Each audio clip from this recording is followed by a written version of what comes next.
He's immensely seductive. Quite sure he's right. Obsessionally neurotic. Pretty dangerous, in fact. Let us never tolerate outrageous conspiracy theories. Do you mean you doubt your powers to convince him? Say it! Say it! All right, I'll say it. Worse than that. What I'm afraid of is his power to convince me. We're talking about putting a manifestly irresponsible man on national television. Sweetheart, be reasonable. What? This is the end game.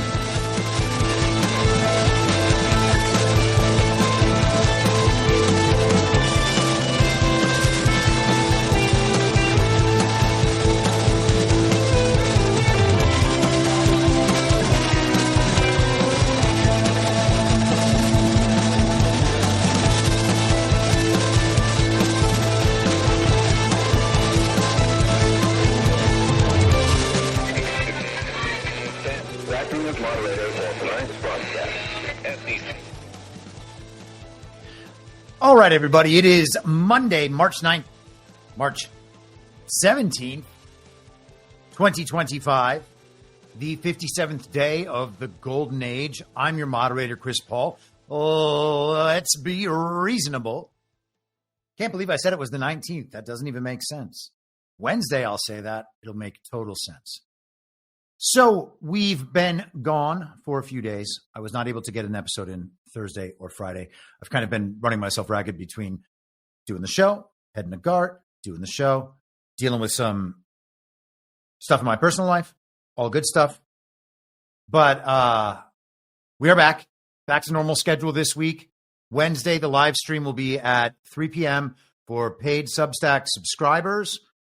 It will be streamed on Substack, as we did last week. A couple of people had a hard time adjusting, but it was really only a couple. And it turned out that a lot of people actually watched it over there. So the overall audience for the subscriber stream basically did more than double. So I think that's good. And to those people who are accustomed to being on Rumble and being in the chat and participating in that, I apologize for the change in format. It is only for those Wednesday shows. And then it will stream, as I did yesterday, on the following Sunday for everyone, again, as a kind of live replay. And so if people want to get in the chat on that, some people were in there yesterday. That's awesome. I think that's it for updates and whatnot. Happy St. Patrick's Day to the Irish out there. I am a big fan of your lands and your great history and your castles and whatnot. I'm also a fan of Conor McGregor, partly because I'm such a fan of Ireland. And I know many people are not fans of Conor McGregor, but Conor was at the White House today. Here he is. Happy Paddy's Day, America! How about that? Happy Paddy's Day, America. I guess the saint is implied. Here is Conor McGregor in the Oval Office with Donald J. Trump. So a nice little highlight for this St. Patrick's Day. And let's get into the political happenings. So on Friday, we had, or I should, let me start back just a step further. Throughout the week, we talked about Mike Johnson's package, the big, beautiful package that absolutely must be passed or else our government would shut down. Trump said that he wanted it passed. He said that many times over many weeks, made it very clear that Donald Trump and MAGA would not be angling for a government shutdown, even while he was putting impossible standards in place that people would not get behind, like balancing the budget. Should be a normal one, but no, it's not. So that was going to be too much. He wanted the CR not only to be extended for a few months, as the Freedom Caucus members were expressing they wanted, but all the way to September. It's going to include all sorts of money for all of these Trump agenda items. It had to be passed. Thomas Massie was the only one to speak up in the House and say he was not going to vote for it. Donald Trump called him a grandstander. and castigated him throughout the week. And now we've had another sifting operation with many of the people in the Ron DeSantis simp op going all in for Thomas Massie. Same is true of many of the Maha people who aligned their interests with Donald Trump and MAGA for a time so that they could, not be publicly supporting Kamala, hopefully get RFK Jr. in there. He's going to fix the public health crisis, etc. The problems with our food, that hasn't happened yet, but hopefully it will sometime. Anyhow, it was very clear who would go adamantly anti-Trump because they actually have priorities that are far ahead of MAGA and far ahead of Donald Trump. All of these people, of course, think that they are far smarter than Donald Trump. They have the entire time, and we've talked about this at long length on episodes. If you want to hear the full argument, you can go back a couple years to an episode called Aligned Interests. And we talked about it so much throughout the Ron DeSantis simp op. So it passed through the House without Thomas Massie's help, and it went to the Senate. And then, so we did the last episode on Wednesday. On Thursday, we were told that Chuck Schumer was going to go ahead and push for the passage of the big, beautiful package, courtesy of Mike Johnson, in line with Donald Trump's agenda. Trump was the one who wanted it passed. He got it pushed through the House. So now it's on Senate Democrats to choose whether or not to side with Republicans and Donald Trump in order to prevent the government shutdown, which is essentially the opposite dynamic of what we've seen in the past, which is Republicans using the government shutdown as a leverage point and Democrats then pushing it through, getting some of those centrist, moderate, aka Rhino Uniparty right Republicans to join on with them and keep the government open. Because it's always, we got to keep the government open at all costs. So they were put in a bind. Is Chuck Schumer or the Democrat senators going to align with Trump and Republicans in order to keep the government open? Or are they going to do what their base wants? A lot of their base didn't want the government to stay open. They wanted the government shut down. They don't want to go with Donald Trump. And I'm talking about the younger side, the kind of AOCs and the like. And our boy Schu, I know it's not comfortable. Our boy True, our boy New, our boy Yoo-hoo, none of them are comfortable. But they all do seem to be under control and doing as told to destroy their own side. And I don't think we're going to probably end up getting to the Gavin Newsom, our boy New podcast and his discussion with Steve Bannon. Very interesting. I suggest everyone listen to it. He's placed himself in a very weird position. I guess he's trying to vie for whatever centrists he thinks he might be able to scrape off from their nascent Donald Trump support. Who knows? It's not comfortable to like any of these people or suggest that they are doing work on our behalf. The same thing is true of the comedic actor in Ukraine. And, at this point, I should say, a lot of people have come to terms with the fact that many of our enemies, as described throughout our lives, are not our actual enemies, and that our actual enemies are the representatives in this country and elsewhere of the global regime, the Uniparty in America. Those are our actual enemies. Now, these people have all been Uniparty members, and so they are ultimately enemies. But if they are under control and doing as told, or if they are just game theoried into a corner and have no choice but to do as told or to do what we need them to do, it's all the same thing. Chuck Schumer essentially destroyed, in some sense, the standing of the Democrat Party. And that's been the big story for today. Let's get to that in a second. This is ABC News from this morning. With Democrats' help, Senate votes to avert a government shutdown. The Senate passed a House-approved government funding bill that averts a government shutdown that was set to be triggered at the end of the day Friday. The Senate voted 54-46 to pass the bill. The approval of the bill follows several Democrats voting with Senate Minority Leader Chuck Schumer to keep the funding bill moving forward despite blowback from other members of their party. Senator Angus King, an independent who caucuses with other Democrats, and Senator Jean Shaheen voted in favor of the bill. All other Democrats voted against it. Senator Rand Paul was the only Republican to cast a vote against the bill. Okay, that's interesting. So we have Thomas Massie of Kentucky voting against it in the House, and we have Rand Paul, also of Kentucky, voting against it in the Senate. Leaving their affiliations aside and their loyalties aside and all the rest of that, the fact that we have people on the Republican side going in the other direction against Trump allows for the argument to take place internally, not just a partisan thing, but for Republicans to argue against other Republicans. People making strong points about why we should shut down the government, because the government's illegitimate, because the money is fake. Most people are not saying that. Either of those things. They're saying that this is too expensive and our debt is way too high. Now, it is too expensive. The debt is way too high. The program shouldn't be funded, but it's also illegitimate. And we are also at war with the bankers. And when you're at war with the bankers and you defeat the bankers, then you don't owe them money afterwards.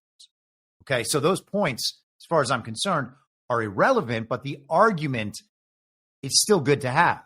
And so it was had by virtue of these people voting against Trump and against the Mike Johnson's package in the House and the Senate. I think that dynamic is important, and I think that we've seen that pattern play out a number of times before. Earlier, 10 Senate Democrats provided the necessary votes to allow a test vote to advance. Democrats voted with Minority Leader Chuck Schumer to keep the funding bill moving forward despite blowback from other members of their party. And then many of them chose not to vote for the actual passage of the bill. They just did the thing that made the bill's passage possible, but they don't have their names on it. And this is just the ridiculous uniparty illusion that we have been subjected to for our entire lives.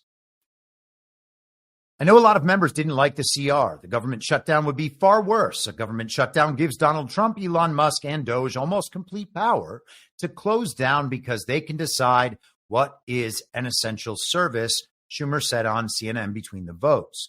My job as leader is to lead the party, and if there's going to be danger in the near future, to protect the party, and I'm proud I did it. So Chuck Schumer aligns with Donald J. Trump and Republicans. And unfortunately, now we still have an open government where we could have had a shutdown government. Better. But it wasn't to be, at least not this time. So do we have essentially like Groundhog Day with this government shutdown issue, and we're just going to keep the government open until the project is completed? Is that really going to be in September? 6 more months from now? Will people accept that? And that is always the question, because what matters is what people will accept. Let us go to Morning Mika. This is the reaction that the TV is pushing forward. Let's start with the new polling that shows the Democratic Party has reached an all-time low in popularity. The latest NBC News national poll finds that a majority of registered voters, 55%, have a negative view of the party, while 27%, just over a quarter of registered voters, have a positive view of the party. That's the party's lowest rating in NBC News polling dating back to 1990. Meanwhile, though, a new CNN SSRS poll finds the Democratic Party's favorability rating at just 29%, a record low going back to 1992, and a drop of 20 points since January of 2021. What's more, just 63% of Democrats and Democratic-leaning independents have a favorable view of their own party, down 9 points from January and 18 points from the start of the Biden administration. So the Democrat Party is losing all of its support, and this is being told to the American public. Now, polls are fake. Whatever the numbers are, they're far worse for them than that. The polls have always been fake. There's no way to fix the polling. It's going to be fake. That said, it is important that the narrative is going out, that the Democrats are losing all of their support. It continues to confirm Donald Trump's vast and overwhelming, obvious mandate from the American people, which is the only thing that can give our government legitimacy, which makes Donald Trump a legitimate leader, despite the fact that our elections are fake, and Trump continues to say so. I believe he actually said so in the DOJ speech the other day, and I didn't pull that up. I meant to. Let me see if I can find it just real quickly, because this is the sort of thing to be said before the American public and the Department of Justice. That seems like it should probably matter coming from a president. The courts are a big factor. The elections, which were totally rigged, are a big factor. We have to have honest elections. We have to have borders, and we have to have courts and law that's fair. Well, we're not going to have a country crooked. And he's right. If we don't have elections and courts and borders, we're not going to have a country. And we're going to talk about all those things today.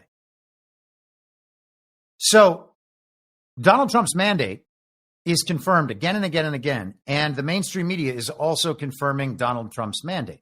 Now, I think that what they're attempting to do is push aside this old generation of Democrats and Uniparty members in general, so that they can bring up these young people and have them be the ones who are making the noise that people will listen to, because it's clear that even if people like Chuck Schumer and some of these other dinosaurs in the House and Senate, even if they're not totally controlled, whatever it is, they are not doing the thing that is going to give anyone a reassurance that the Democrats have even a fighting chance to be anything close to a 50-50 party. Trump actually had, well, let me first show you this on Trump's Truth Social. This is from this morning, in addition to the poll that Morning Mika just showed.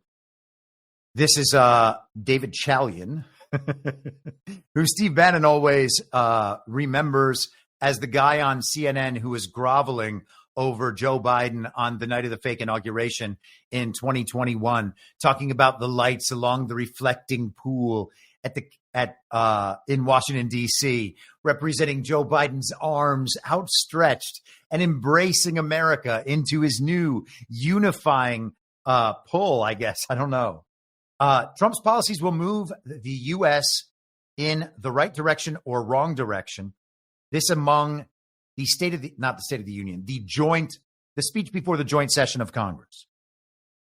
66% right direction, 34% wrong direction.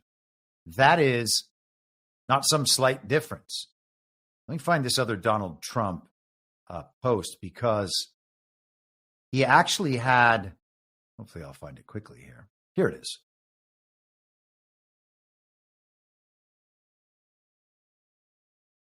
Hold for processing. So this is from late last night, random Twitter account. The caption is Kings, and we have the GOP elephant, the DNC donkey, and then we have a lion in a suit wearing a crown that says MAGA. So is Donald Trump king of the world, as I keep saying? Well, he keeps saying it too. Yes or no? I don't know. We'll find out one day, or we won't, but it's quite clear that the British Commonwealth is collapsing and that Donald Trump is about to rule over all of North America. So I don't know what that means, unless we're getting dog walked into that deep, deep dystopia. And I don't think that's what's happening. What would be the point of the awakening otherwise? Why would Donald Trump be a catalyst to awakening so many people if we were just being dog walked into that dystopia? Doesn't make a lot of sense to me. If somebody answers that question in a way that is convincing, maybe I will change my mind. But right now, it seems pretty clear. So The polls are all going in our direction right now, further confirming Donald Trump's mandate. And it's becoming unavoidable, even for people in the mainstream who do not really pay any attention at all. And the good thing is that once people understand that everybody else understands Donald Trump is the legitimate president of the United States with an obvious and overwhelming mandate from the people, then they understand that Donald Trump's words will carry additional weight. And MSNBC was having a meltdown over that this morning as well. And Chris Matthews has figured it out. He talks about Donald Trump. He's called it a campaign. He said Donald Trump goes out on the air every day and hammers his message, and people believe him. And then, of course, he says that Trump supporters just mindlessly lap it all up and then repeat it. Everybody's a bunch of automatons. I get it. We're not the academic elites who know that Donald Trump is wrong all the time while actually being right all the time and destroying these people, which is part of the proof that he's right. They don't believe that truth can be discerned by normal people. They believe truth comes from the top-down centralized and centralizing authorities who pass it down to people like Chris Matthews. And then it's his job to pass it down to us, and we're supposed to believe him and repeat the things he says, like automatons or Democrats or any brand of standard issue villager at this point. The reality, the false reality, is breaking down. It's collapsing.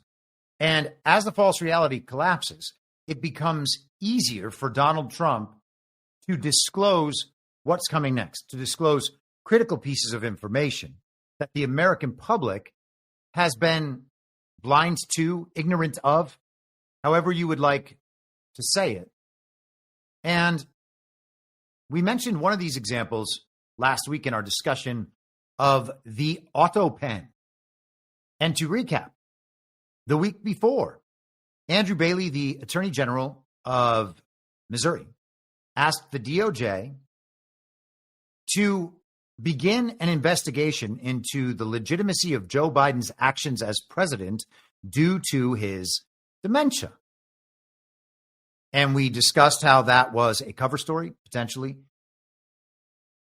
to either disclose step by step the illegitimacy of Biden's presidency or to cover it up, so that the legitimacy of Biden's presidency is not what's questioned, which then means the election system collapses once people realize that Joe Biden wasn't actually president and didn't actually win an election. And so if you want to preserve the system while still nullifying the actions of Joe Biden, you would need a cover story in order to do that. And these sorts of half measures can be read as limited hangouts if down the road we see that the story doesn't advance beyond them. Okay, so that's something we can't judge right now. It's important to look at it both ways as reality emerges, and we'll see how things go. So after the dementia, that was kind of the opening salvo, then we began to hear about the Autopen and how Joe Biden's signature on a number of important documents were executed by Autopen. Trump posted this yesterday, which I find hilarious. Here is Trump in the first term. Big smile. Here is the second term president. That is what we are supposed to take from this, I assume. And that is Joe Biden's Autopen. Joe Biden's Autopen was president in the second term. And it's funny, Trump said, maybe the DOJ speech, I'm not sure exactly which speech, but he said that whoever was in control of the Autopen, president. Let me see if I can find it just quickly.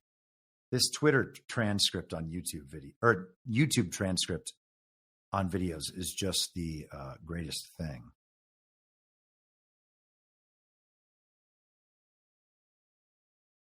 Let's do this. Here we are.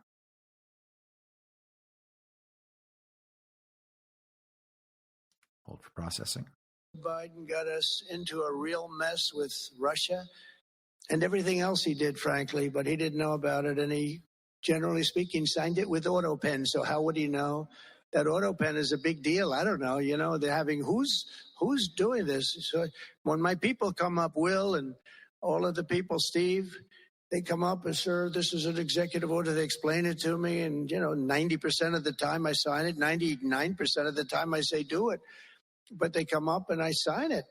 But you don't use Autopen. It's, number one, it's disrespectful to the office. Number two, maybe it's not even valid because, who's getting him to sign? He had no idea what the hell he was doing. If he did, all of these bad things wouldn't be happening right now. But we're going to get you back into a great position. Who is president in that second term? According to Trump's Truth Social post, it was the Autopen. And then, of course, now we have Donald Trump in what is essentially the mugshot picture, repurposed and edited as, well, I guess it's not quite, is it the mugshot? No, it's not quite the mugshot picture. I don't know. I'll let you be the judge of that. It's very mugshot picture-y, but maybe the scowl is not, the scowl's not the same, I don't think. Here, take a look for yourself. I kind of had it in my head that it was the mugshot picture, but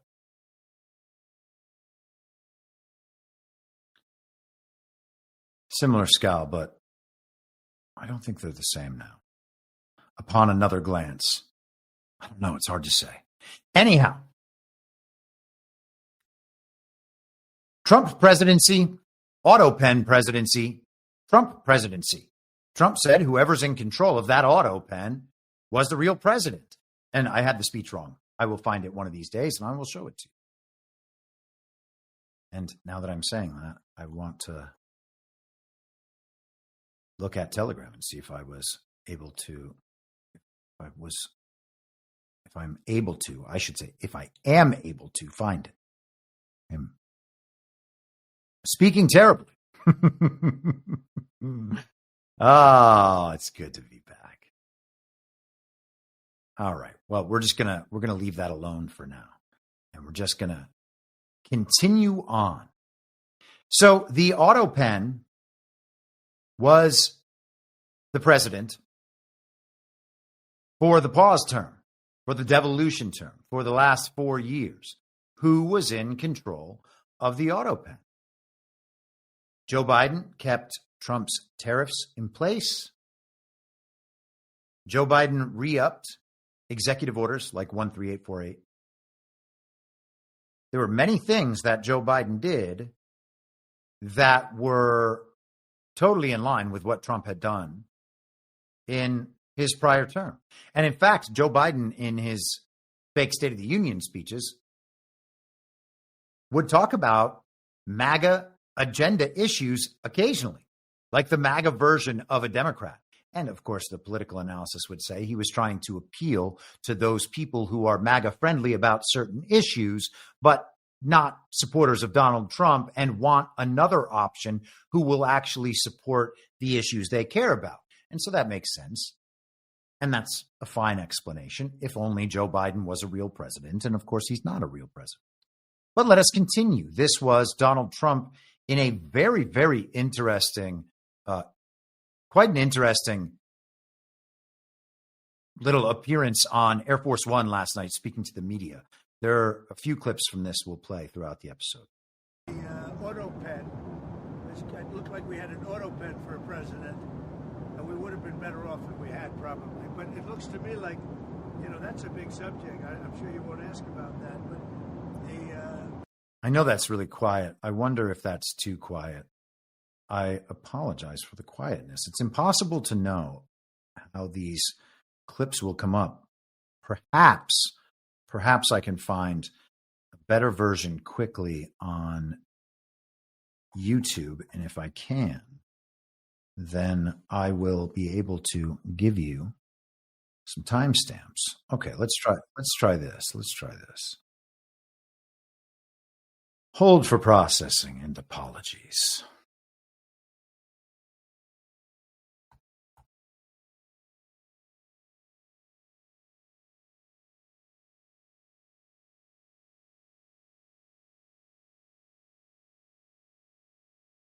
Here we are.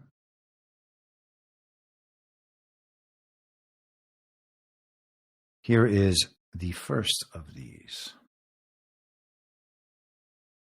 But that Biden and his people, and his probably Autopen, it looked like we had an Autopen for a president, and we would have been better off if we had, probably. But it looks to me like, that's a big subject. I'm sure you won't ask about that. But the whole subject of Autopen, did he know what he was doing? Did he authorize it? Or is this somebody in an office, maybe a radical left lunatic, just signing whatever that person was?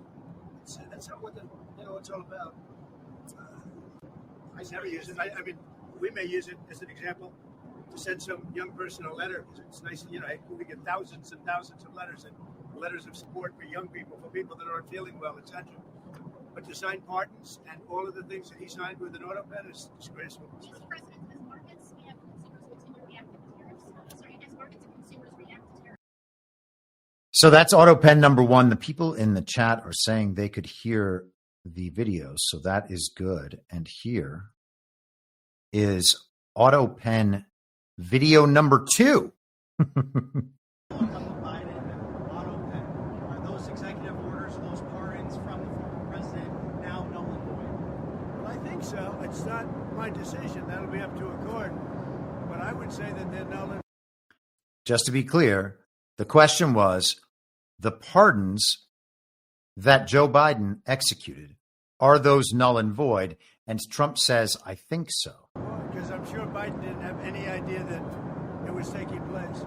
And somebody was using an Autopen to sign off and to give pardons to, as an example, it's just one example, but the J6 Unselect Committee.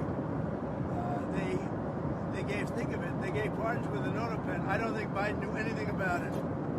And what they did is they deleted and destroyed all of the information that took them over a year to get. And the reason they did that is because the information was very incriminating about them. Like Nancy Pelosi, it was determined conclusively that she knew about 10,000 soldiers and turned it down. And if we used 500 soldiers, you would have had no problem, let alone 10,000. The young lady that said that I grabbed these powerful young Secret Service agents by the neck. Okay? That was a big hoax. It was a lie. And she admitted it. And they deleted everything. So, what they did is criminal. I think we're... So Trump believes that the pardons are null and void. It's good to remember that the January 6th committee was improperly formed, did not follow the rules of the House of Representatives, did not have a ranking member from the minority, and the minority leader, who at the time was Kevin McCarthy, was not able to choose the representatives from his party to sit on that committee. And instead we got Liz Cheney and crying Adam Kinzinger. Trump posted on Truth Social this morning one of the greatest posts I have ever had the pleasure of waking up to. This is a proof on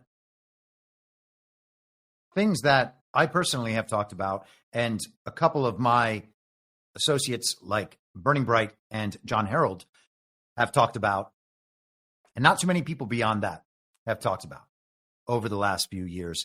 And I was overjoyed, as I said, to wake up and read this. Donald Trump actually had it pinned to his profile page, and then I posted about it, and then I went back to his profile page like 20 minutes later, and it was no longer pinned, which I felt was very strange. I hadn't seen him with a pinned post before. The pardons that Sleepy Joe Biden gave to the Unselect Committee of Political Thugs and many others are hereby declared void, vacant, and of no further force or effect because of the fact that they were done by Autopen. In other words, Joe Biden did not sign them, but more importantly, he did not know anything about them. The necessary pardoning documents were not explained to or approved by Biden. He knew nothing about them. and the people that did have committed a crime. Therefore, those on the unselect committee who destroyed and deleted all evidence obtained during their 2-year witch hunt of me and many other innocent people should fully understand that they are subject to investigation at the highest level. The fact is, they were probably responsible for the documents that were signed on their behalf without the knowledge or consent of the worst president in the history of our country, crooked Joe Biden. So the pardons are void, vacant, and of no further force or effect, so says Donald Trump. And the question is, does it matter that Donald Trump has said that? Do these words matter? Let us, before we discuss that, and we're going to discuss that on a few different levels. But before that, let's take a little journey into the past. The not too long ago past, the informational past. Here we have, where are we here? Here we are. This is from December 2nd of 2024, the day after Joe Biden, the fake president, signed a fake pardon for his son Hunter's potentially fake crimes. Up to real time on that informational timeline so that people are not misled into decisions with terrible consequences, like injecting themselves with a toxic experimental gene therapy that cannot protect them from a disease that cannot kill them. That's not something I want my audience to do. And a number of other people were perfectly happy to have their audiences do that, only to then later say, whoops, I guess we were wrong. We were wrong, gang. Sorry, I trusted the experts. My wife's a doctor. Okay. So Elon Musk says that Joe Biden has never really been president, which puts him in an interesting position relative to pardoning his son, Hunter Biden, does it not? How does a fake president perform a presidential pardon? Well, if you're a fake president and all of this is simply a story, of course it is, then it's not hard at all to pardon your son. What could be easier than pardoning your son as a fake president? There are literally no consequences except narratively and in the public perception. That clip obviously goes on, but let's take one more. This is from January 16th of this year, so just over 2 months ago. All lines being closed. Let's just, oh, wow. What happened there at the beginning of that? So right here, let's go right here. Oh, wait, there's Paul Sperry. Okay. Justice Department's pardon database, in spite of the, quote, full and unconditional pardon, end quote, his father, the POTUS, granted him last month. His clemency does not appear in the case files and can only be accessed through the FOIA library. Developing. How could it be? Say it ain't so, Paul. USA Today, this is from December 3rd and then updated December 4th of last year. President Biden, already got it wrong, bypassed Justice Department in pardoning son Hunter. Okay, so right from the beginning, when the pardons were announced, we knew the only piece of critical information, and that was that Joe Biden was a fake and illegitimate president. He was not elected. He was not certified. He was not properly inaugurated. And he never served a day as a real legitimate president of the United States of America. Didn't seem to control any of the things that a president would control. And now Trump is telling us it was the Autopen as president the entire time, with the TV just telling us stories.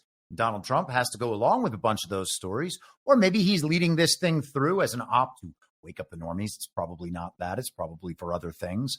And we discussed those things on Saturday on Devolution Power Hour. We'll get into a little bit of that later on. Right from the get-go, when we hear the story that Joe Biden has pardoned people, we can know for a fact that that's fake. That's it. Okay? You know, because Joe Biden's a fake and illegitimate president, that the pardons are fake. They carry no weight. If they even exist, they carry no weight. And then, as you can see right there, in the days following, it became clear that they weren't properly filed. Then that became a big deal a month and a half later. So 2 months ago from now, and we could know then, again, that it is even clearer they are fake. They have been fake the entire time. They didn't just become fake. They've been fake the entire time. Joe Biden has been a fake and illegitimate president the entire time. And so what we have is a gap on an informational timeline. There are people who just today realized that the pardons are fake and invalid, okay? There are some people who will never hear about Donald Trump's post because they are checked out of political news, and maybe good for them, to be honest. They'll never hear about it. There are those who will ignore or deny that the pardons are fake and invalid. And for them, the informational timeline gap will continue to increase. But for everyone else, it has been 107 days between when the fake president, Joe Biden, had an Autopen sign, or maybe we're even just better off saying it has been 107 days since the television told us that Biden pardoned his son Hunter. From December 1st, 2024 to today, 107 days.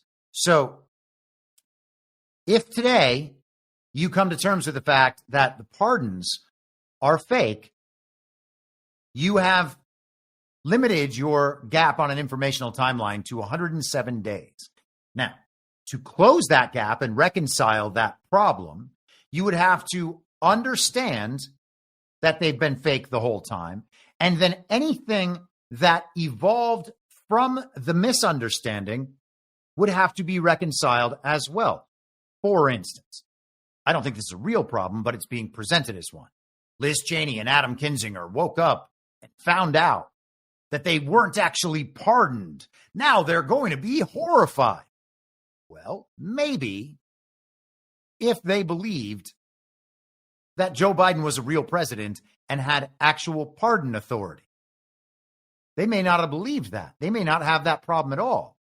But that's an example of how the informational timeline would have left them in a terrible situation. Because had they known that the pardons were fake, well, they would have acted in a different way, assuming that they actually believed that they were real. And this applies to all of us, because when these gaps form and we are making bad decisions based on information that is in the past and trapping us in the past with it, those decisions are necessarily going to be bad, okay? So many of you have heard me talk about informational timelines before. We don't have to go into this at long length or anything. Go back and find an episode called The Informational Time Machine. I think that's what it's called. And this will be laid out much more clearly.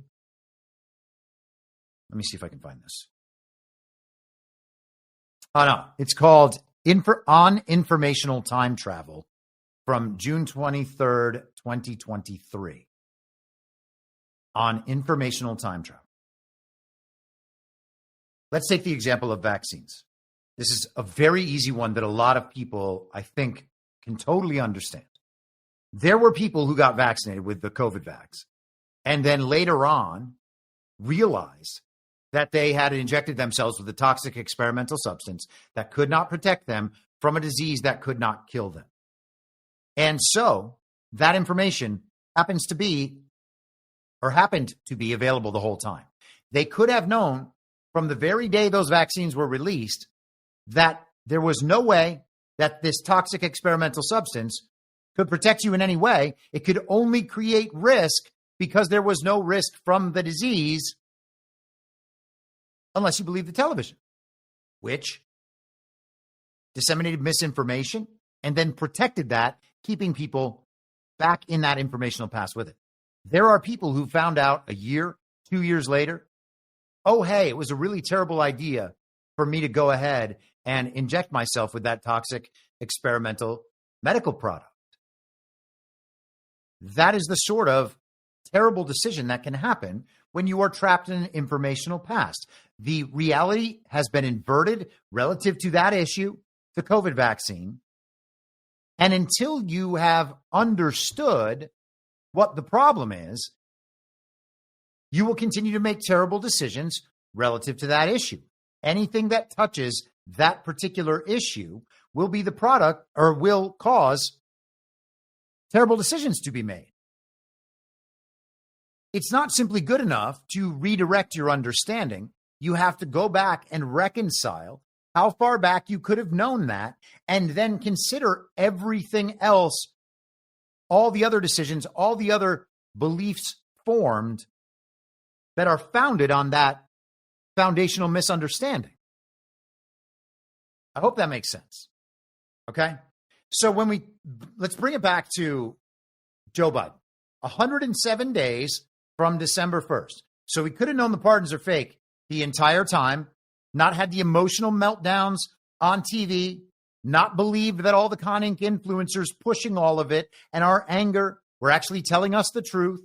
We could watch it as an info op developing, figure out whether or not the info op was a good one to wake up the normies, to convince us what was happening, to teach us lessons that we needed to know about how our society operates. We could analyze the info op as the info op rather than believing the info op, subjecting ourselves and making ourselves victim to the psyop, and then spending all our time analyzing the psyop as though it's real and what the effects of it are going to be in the real world.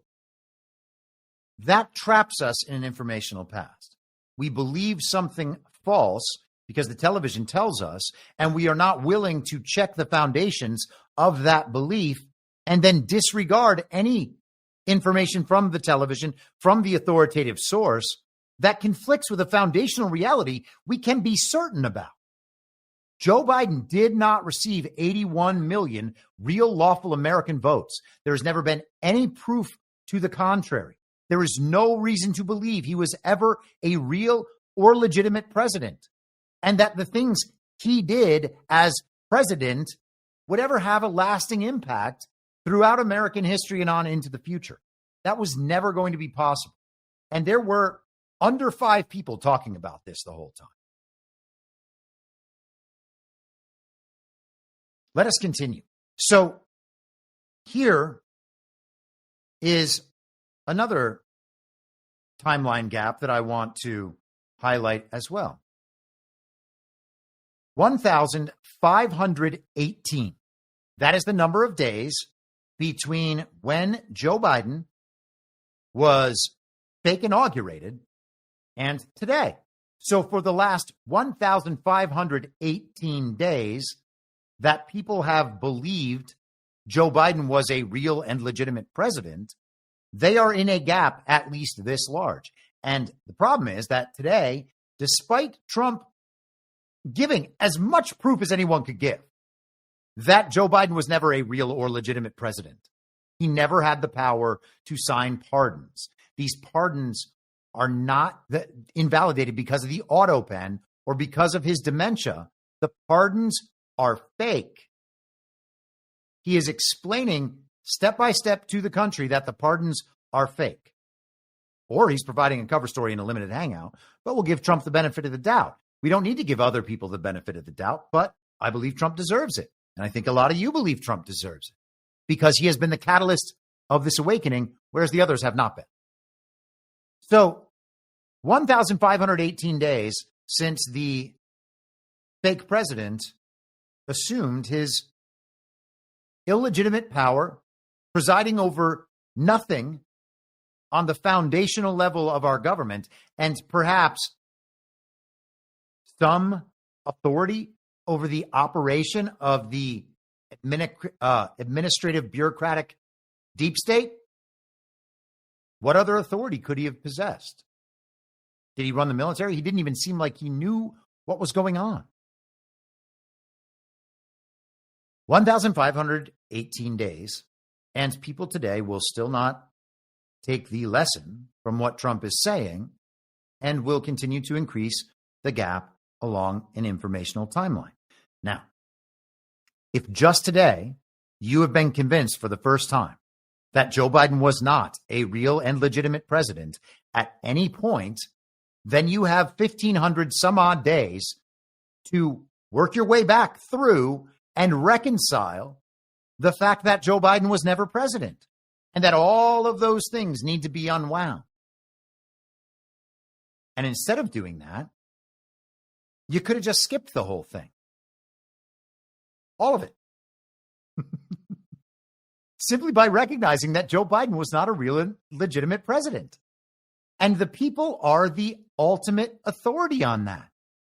Donald Trump's legitimacy is not derived from an election. Our elections are fake. And it is not derived from the TV telling the public that he won a fake election. Our elections are fake. Donald Trump's legitimacy is derived from the obvious and overwhelming mandate given to him by the people, which is the only way a government can be legitimate. This is true throughout political history. It used to be the definition of legitimacy, although now they have changed it. And the only thing they need to call a government legitimate is a stable government and the fact that it provides services. That's all it requires. The representatives of the people? No, it doesn't matter. I'm sorry. The people are not going to be able to have their representatives because their representatives would destabilize our government. This is really the global regime approach, and you can see it. You can pull it up. Look under international law, ask the machine. In fact, let's do it. Let's go ahead and do we'll do the little exercise here. We are going to go to perplexity. What creates legitimacy for a government? Let's say under international law. Oh, it's doing the long search. Oh, it's talking about constitutional compliance. Governments are initially assessed based on an adherence to the state's constitutional framework. Democratic representation. Interesting. This is it. You know, it always gives you slightly different answers.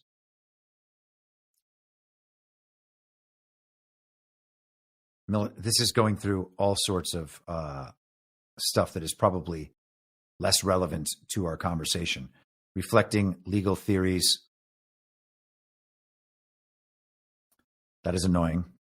The last time it asked you was not that answer. Oh, here we are. Principles of state sovereignty, normative expectations from the global community. While international law traditionally refrains from prescribing domestic governance models, contemporary practice shows increasing consideration of both national and international legitimacy criteria. All right. We'll discuss that more in the future. I will find something better to present for you.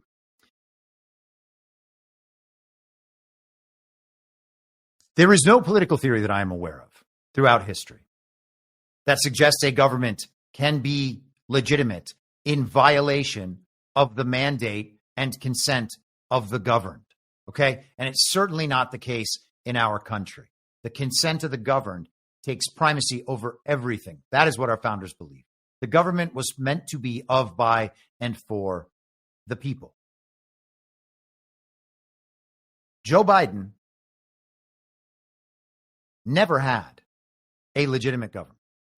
And we could have simply said that and convinced everyone else of that from the very beginning. We could have made that argument, but instead we groveled and we accepted Joe Biden as the president because the TV told us he was. And the TV told us we couldn't prove that Joe Biden didn't receive 81 million real lawful American votes. We needed to actually access the systems, find specific fraud, enough of it to overcome the gap that we were reported, the fake election results. We had to overcome a gap in fake results in order to call Joe Biden illegitimate. But no, we didn't. we could simply say Joe Biden's illegitimate.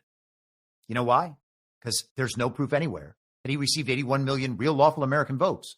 There's no proof anywhere that it's even possible for America to have produced 158 million votes, having never produced more than 131 million, especially not in the middle of a very deadly pandemic. And no one believes he won. And hey, look at that. 1 million people are in the Capitol multiple times to declare that they understand Joe Biden never won an election. But we didn't do it. We groveled. And so for 1,518 days, people have pretended that Joe Biden was a real legitimate president the whole time, though he was not. What sorts of issues came up over that time that would then need to be unwound? And it turns out it's all of them. Now, once you get to that point, people start having real problems because they say, wait a second, you mean Donald Trump was in charge of everything the entire time? Well, he was in charge of some things, or the people around him, potentially the people above him, were in charge of things during that time.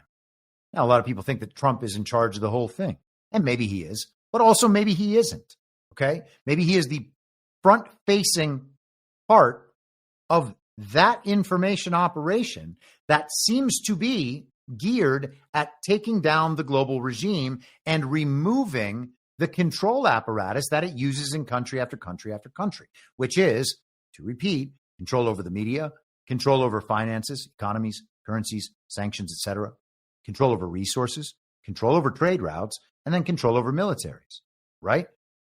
Once they're not able to control those things in country after country after country, then they have no way of preserving the regime rule, whether it's the American Uniparty or regime-aligned parties in countries all around the world. The legitimacy stems from the people, and we have to recognize that. That is the most important thing to understand in my mind, okay? Joe Biden was not legitimate for a single day, and we have to close these timeline gaps if we are to ever have a government of, by, and for the people. Because if we have a government that is essentially acting in correspondence to whatever's on TV at whatever time it's on, then we cannot possibly influence any part of that government because we would be totally uninformed. If the government is of, by, and for the people, then it is the people's opinion, the people's position that matters, which means it is up to us to figure out what is going on and to communicate that to other people who don't understand that. Otherwise, we are trapped within that central narrative bubble formed by the television, handed down from the authoritative source, with no hope of getting out. These are the stories that people have to understand, okay? Because analyzing everything for the last 4+ years, 4 years and 4 months, taking into account Biden's illegitimacy on every single issue the whole time, turns out to be a more productive way to have spent that time than listening to the mainstream television characters and the Con Inc. influencers on X, formerly Twitter. The case has to be made. The argument has to be won. Otherwise, we cannot move forward. It's impossible to have a country if the people are not understanding what's going on in a timeline that is anywhere close to the present. And so the people will always be subjects of their government, whoever's running that government, and they will always look up to the government as the source of their solutions when the government, in its illegitimacy, the uniparty government, and the abomination of a constitutional system that we live under now, or at least we are told we live under now, that will be what rules the day. That is trying to exploit us, and we are looking to that for solutions. That is insane. Can't move forward like that. So, I was surprised this morning that the mainstream media outlets were largely ignoring this Trump post. Checked Fox News, CNN, Politico, and some others, New York Times. Where is this pardon issue? Is there any coverage of this pardon issue? And I want to check up with our old gray lady, the New York Times. Here we are. Now they've got it up here on the front page. Not in a primary position. Well, a little bit below a primary position. I guess I'll try to be as fair and accurate as possible. Though there was nothing on there this morning when people woke up, this article was posted only an hour ago. Perhaps they needed to let the story develop more so that they could report on people's comments. Trump says Biden's pardons are void and vacant because of Autopen. Very short article. Wow. Wowie. Wow. Wow. Wowie. Wow. I love Christopher Walken.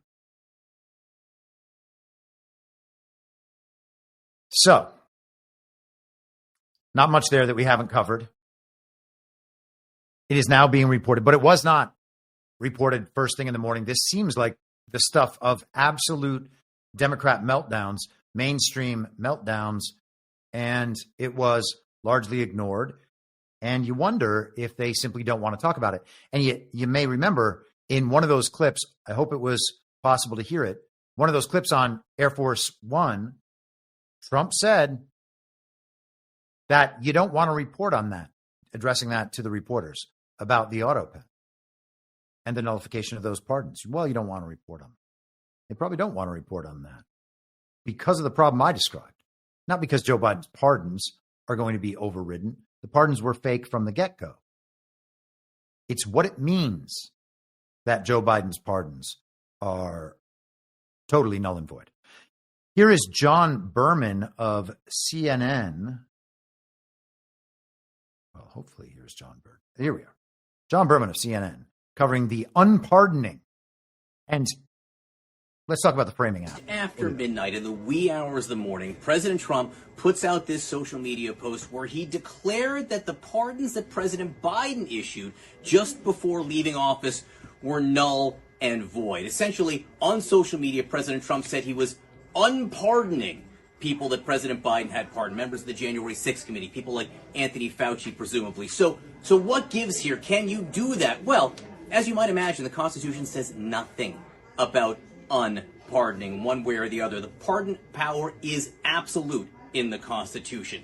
President Trump claims the reason that the pardons are null and void is because President Biden used an Autopen to sign them. He said because of the fact that they were done by Autopen. In other words, Joe Biden did not sign them, but more importantly, he did not know anything about them.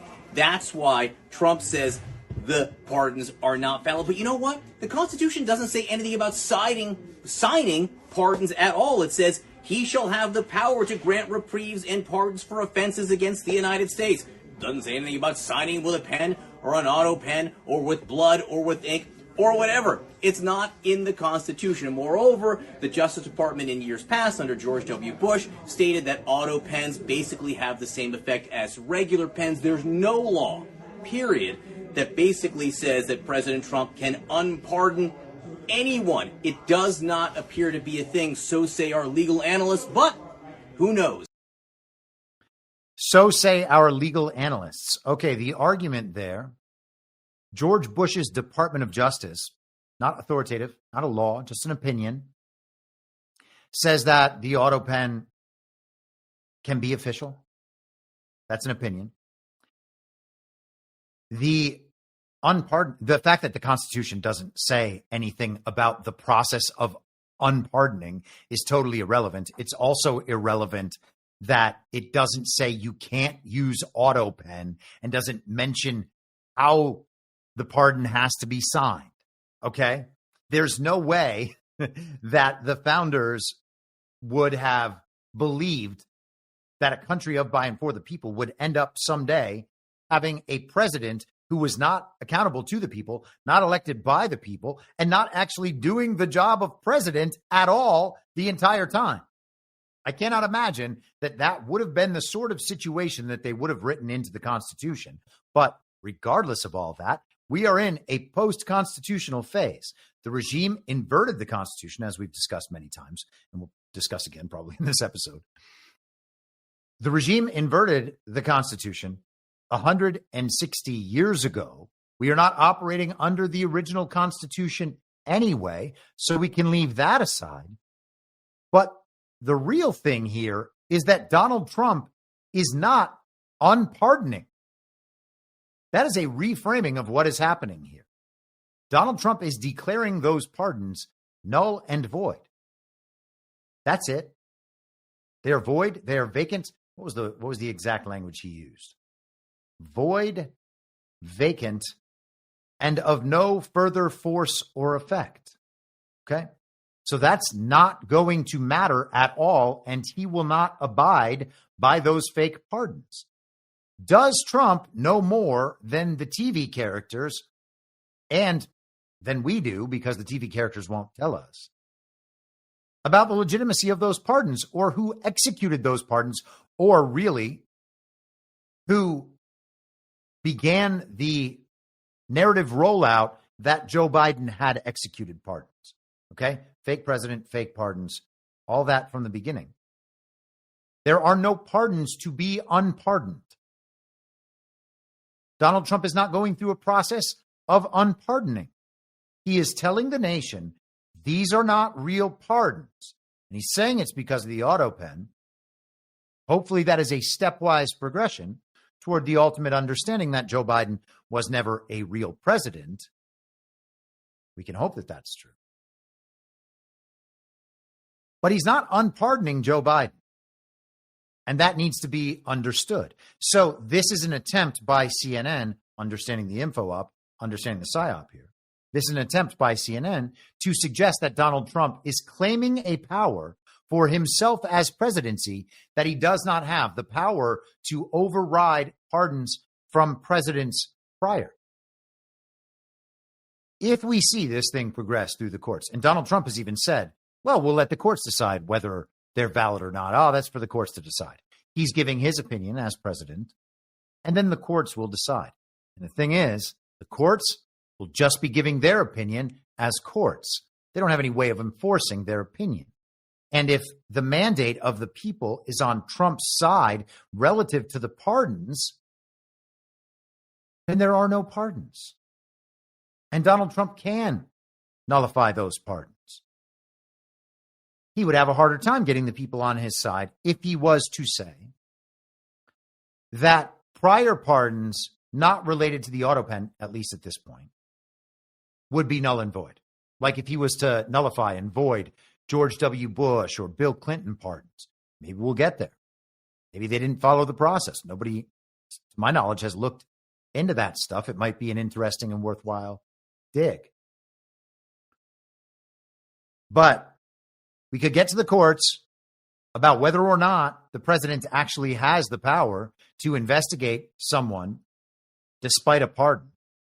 Hunter Biden, of course, was given a total blanket pardon for everything that he did between the beginning of 2014 and essentially the end of last year. But other people have more specific pardons. They were pardoned for a crime of which they were convicted. And so they're pardoned for that specifically and could then theoretically at least be investigated for other things. That will be an interesting contest. It will also maybe provide some further opinion.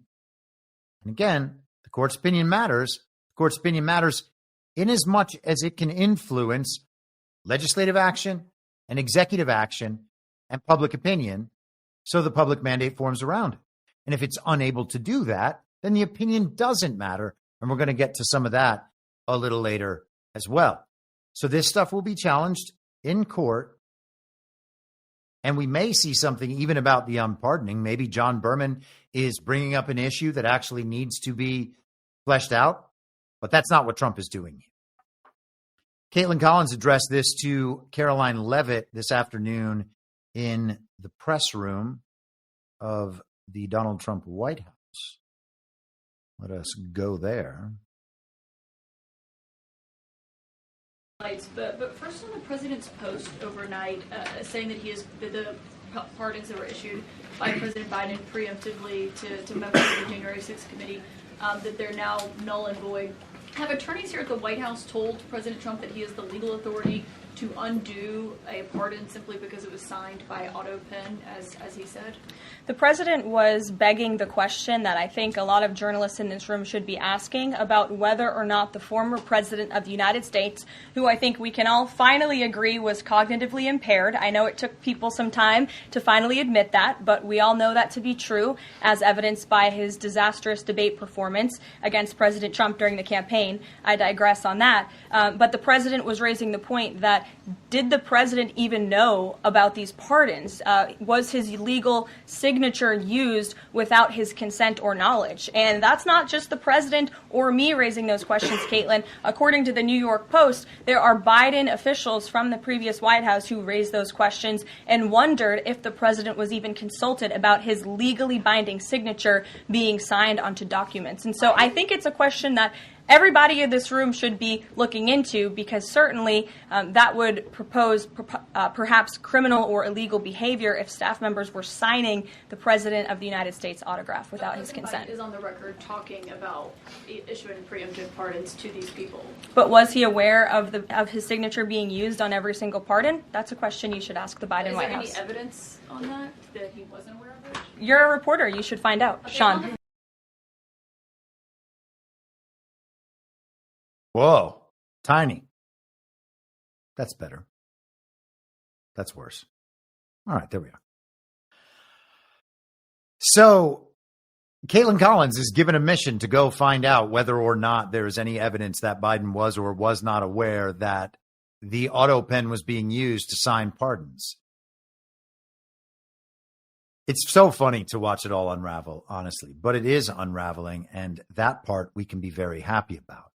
Now, let me check the chat for just a moment. I thought I saw, yes, Beachbound 904, $5, lest we forget APL.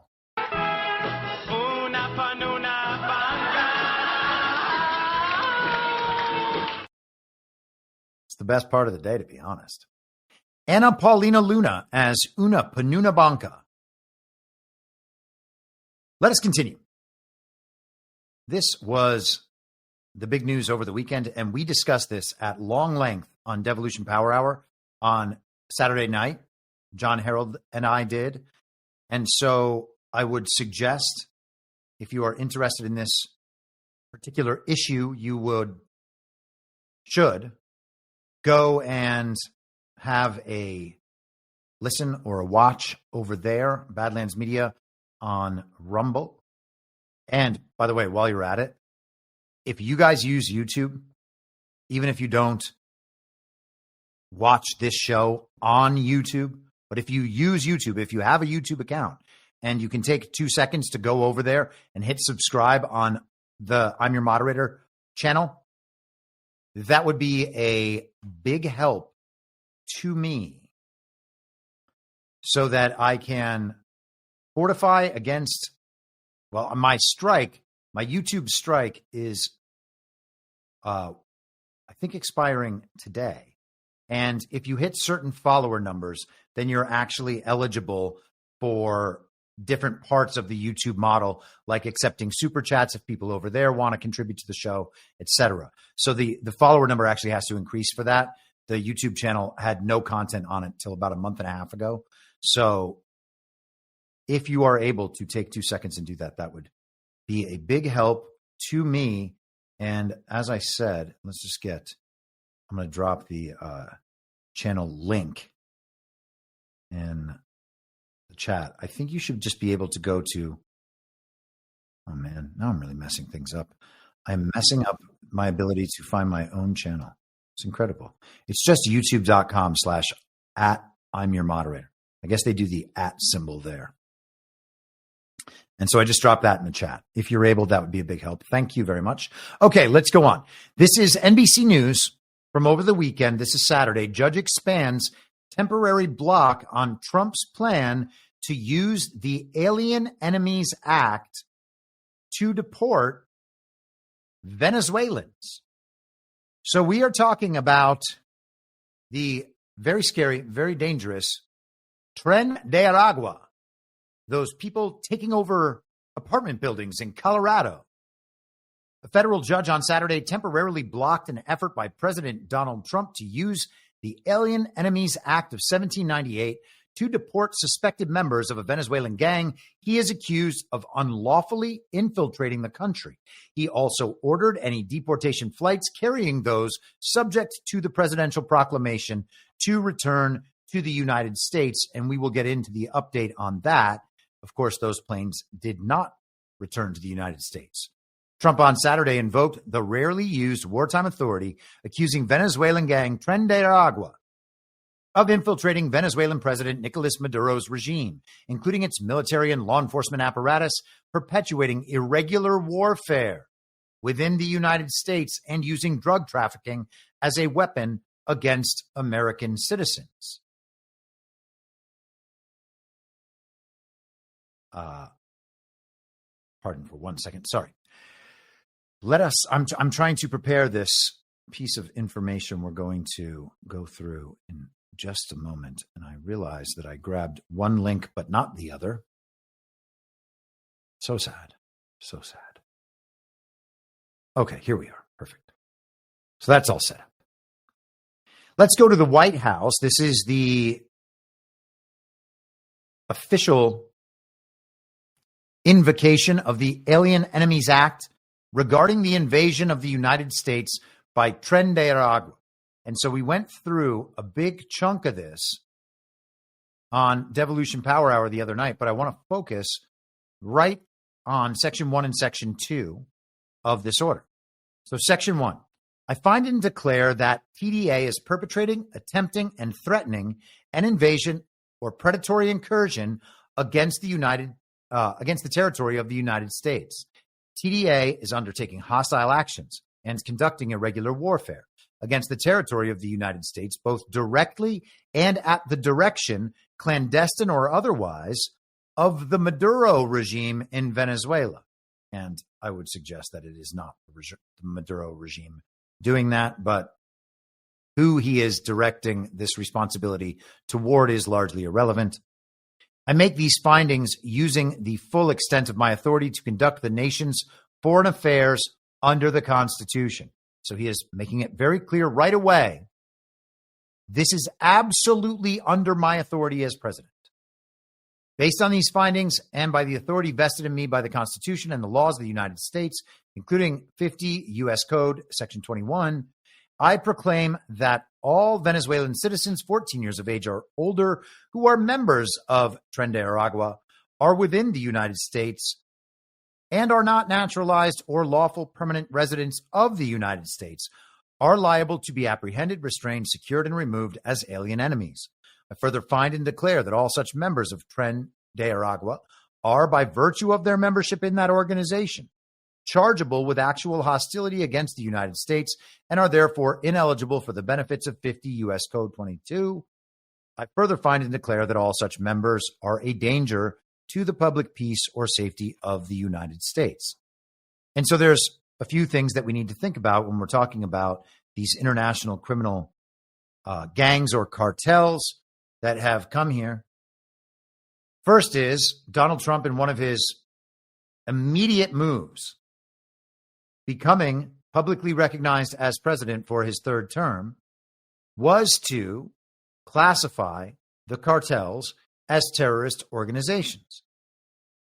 And in response to that, what we had were articles from the New York Times and I assume many other outlets suggesting that making the cartels terrorist organizations and then for having the ability to freeze their finances, etc., would disrupt many of the legitimate businesses that the cartels were also involved in because they are too interlinked. And that is part of the system, okay? Whether the businesses are doing things that are criminal and could then be prosecuted under RICO, perhaps even RICO Grande, or whether cartel members are buying into businesses or starting businesses themselves or infiltrating businesses through the employment level and working their way on up, it wouldn't matter. Those businesses are now interlinked, okay? Anything from a hotel to a pharmaceutical company, all right? If the pharma companies are taking some of that black market heroin, opium, that was harvested in the poppy fields of Afghanistan, for instance, under the supervision of the United States. And then that shipment is moved, and part of it goes to the pharma companies as an input for their opiates that they make, which is how opiates are made. Well, then the pharma company and the cartel are obviously linked. And then the cartel, of course, pushes the rest of the product to the street level. So you have street crime as a result of that drug trade, the cartel processed drug trade. And you have the pharma companies in line with the same series of crimes. And we can go down the list on, shipping companies, manufacturing companies, what's coming in on those same ships. Okay, are humans being trafficked on those ships while auto parts are also coming in? We heard about the Wayfair thing. I don't know if that's true or not. Okay, but we can at least understand that as a potential model for how things operate. So the businesses are interlinked, and there are people who are representatives, probably powerful and prominent representatives of polite society that are nonetheless the leaders of businesses or organizations intimately involved, interlinked in their operations, their criminal enterprises, with what we more commonly would immediately recognize as criminal enterprises, these street gangs and the cartels that support them. So we have that problem there. And of course, they control politicians as well. They fund the campaigns of politicians, the global philanthropists. I've said many times that these cartels are essentially just the private armies of the global regime. They don't need to control nations to use these armies. They have them just out there in the territories, wreaking havoc, taking over neighborhoods, entire cities, governments. A lot of people think that Arizona's government is run by the cartels. Is it? I don't know. Seems like it probably is. They certainly have very corrupt elections there. They certainly have very corrupt politicians there. And the state's going in the direction of other border states that have massive problems with illegal aliens and massive problems with their government and its legitimacy. So we have the problem of cartels being linked straight to businesses and straight to these politicians, which immediately takes an executive order like this and expands its scope. We should understand that the scope is expanded and can cover people who are not like the gang members we see in media coverage, like the MS-13 tattoo-faced neck, everything. Those are not the only characters that are associated with the cartels. The cartels are now terrorist organizations. That also means that their finances can be frozen. So if the cartels are interlinked with big business and the cartel finances can be frozen because they are classified as terrorists, well, does that extend to that big business? And if it does, what liability, what exposure does that big business have? And if people were to find out that there might be more exposure, and insiders were to find that out before other people were to find out, might there be an insider sell-off that would crash the markets upon these sorts of understandings? I would suggest that potentially there would be. Now, it also would allow then Donald Trump to classify as alien enemies people, presumably, connected to these organizations that may well be in an American government but have a dual citizenship or something like that. Just another factor that may well be in play. All of these things should be considered in the scope of these executive orders because they are bigger than just a handful of gang members. Let me see which order I decided to do this in. We're going to come back. No, let's do this. Okay, so let's go to section 2. I direct the Attorney General within 60 days of the date of this proclamation to prepare and publish a letter under her signature, declaring the policy described in Section 1 of this proclamation as the policy of the United States and attaching this proclamation. I direct the Attorney General to transmit this letter to the Chief Justice of the United States, the Chief Judge of every Circuit Court of Appeals, the Chief Judge of every District and Territorial Court of the United States, each governor of a state and territory of the United States, and the highest-ranking judicial officer of each state and territory of the United States. And this immediately reminded me of Trump's executive order from February 18th. We discussed this at length on the podcast about the independent agencies and the removal of these independent agencies. Now, at some point here, just find this.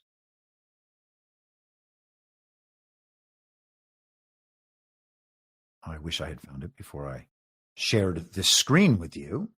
I hope I'm on the right one. I am. Hold for processing. Hold for my brain to be processing. Where are we? I just showed this off the other night. Here we are. Sorry. All the way down at the bottom. I did not think it was all the way down at the bottom. Section 7 of Trump's executive order ensuring accountability for all agencies of February 18th, 2025. The President and the Attorney General, subject to the President's supervision and control, shall provide authoritative interpretations of law for the executive branch. The President and the Attorney General's opinions on questions of law are controlling on all employees in the conduct of their official duties. No employee of the executive branch acting in their official capacity may advance an interpretation of the law as the position of the United States that contravenes the President or the Attorney General's opinion on a matter of law, including but not limited to the issuance of regulations, guidance, and positions advanced in litigation, unless authorized to do so by the President or in writing by the Attorney General. Okay? So at that point, we talked about how Donald Trump was making it quite clear that as the sole plenary authority of the executive branch, his opinion on the interpretation of law overrides any opinion of the FTC or the SEC or the FCC or the EPA or the Department of Education or anything else. However, the heads of those organizations or the employees of those organizations might believe the law can be interpreted in a way that benefits them and the further implementation of the global regime's agenda, the Uniparty's agenda here in the United States, it's all irrelevant. It comes from the President and the Attorney General and absolutely no one else. So the President is now having the Attorney General submit to all of these courts and all the governors, all the states and territories, that whole list of people. This is the position of the President of the United States of America. So if you are going to go against this position, then you are going to go against the President of the United States of America. And to do that, if you are the Congress or the Senate, the Congress or the judiciary, the legislative branch or the judicial branch, then you are doing that in opposition to the President. And is Donald Trump preemptively saying that your opinion will hold no sway over how I operate on this matter? The language of the Alien Enemies Act is plain and clear, and some of this has been presented at length by my friend Patel Patriot, John Harold. We went over some of that over the weekend.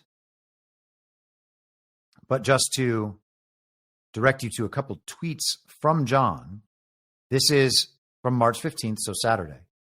I bet we hear the Campbell v. Clinton case cited often over the next few weeks. If you've been following my work, you've been hearing about it for 3+ years. Importantly, the court made clear that it would not dispute the president on measures necessary to repel foreign aggression. The president alone must determine what degree of force the crisis demands. Okay? He's citing now Campbell v. Clinton. the court made clear that it would not dispute the president on measures necessary to repel foreign aggression. The president alone must determine what degree of force the crisis demands. Okay? Now, let's go to one other building block here. And this is a longer video, but this is about a 5-minute video. I posted it on my social media over the weekend, and I know John reposted it. This is also included in our discussion on Devolution Power Hour. So I'm not going to belabor this, just point it out and go through it quickly. And just listen to Donald Trump here at the beginning about being in a state of war.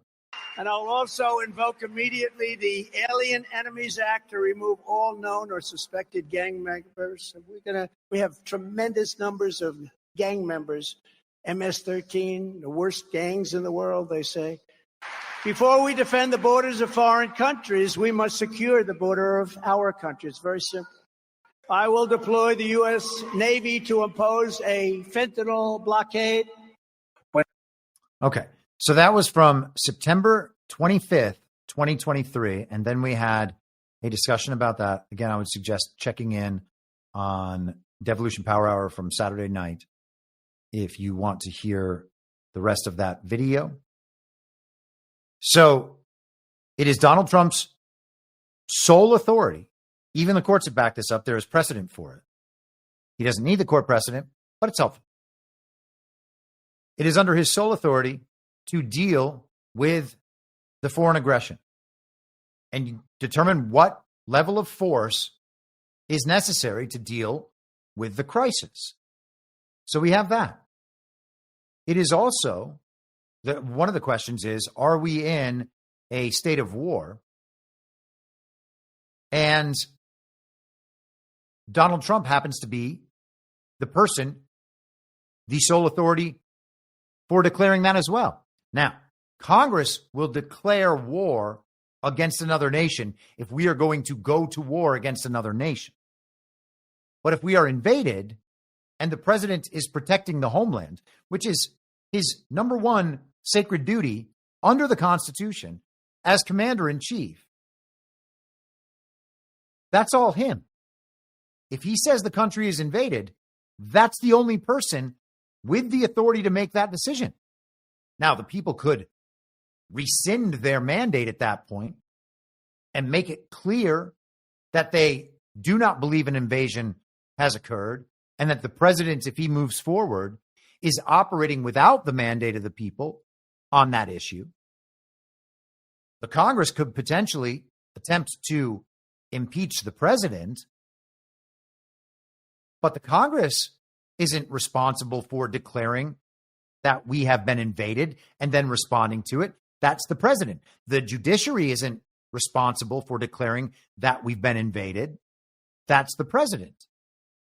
So there was this thread over the weekend covering the case that evolved after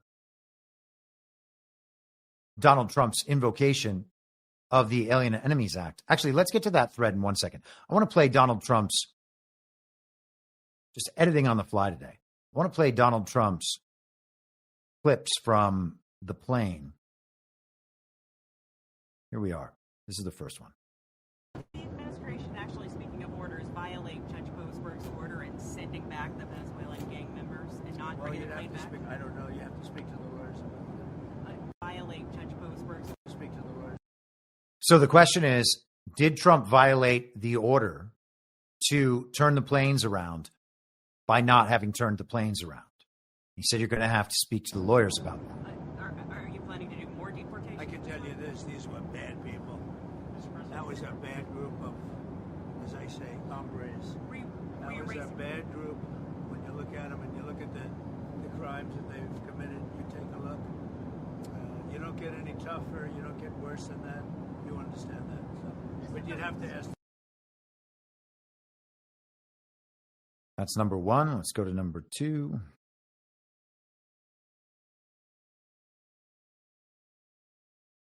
Hold for processing.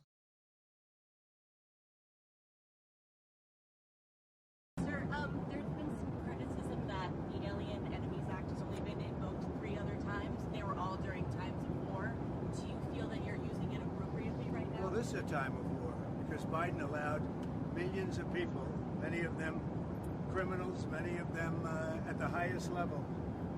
They emptied jails out. Other nations emptied their jails into the United States. That's an invasion. And these are criminals, many, many criminals. Murderers, drug dealers at the highest level, drug lords, people from mental institutions. That's an invasion. They invaded our country. So this isn't, in that sense, this is war. In many respects, it's more dangerous than war because, you know, in war they have uniforms. You know who you're shooting at. You know who you're going after. These are people that came out. They're walking our streets.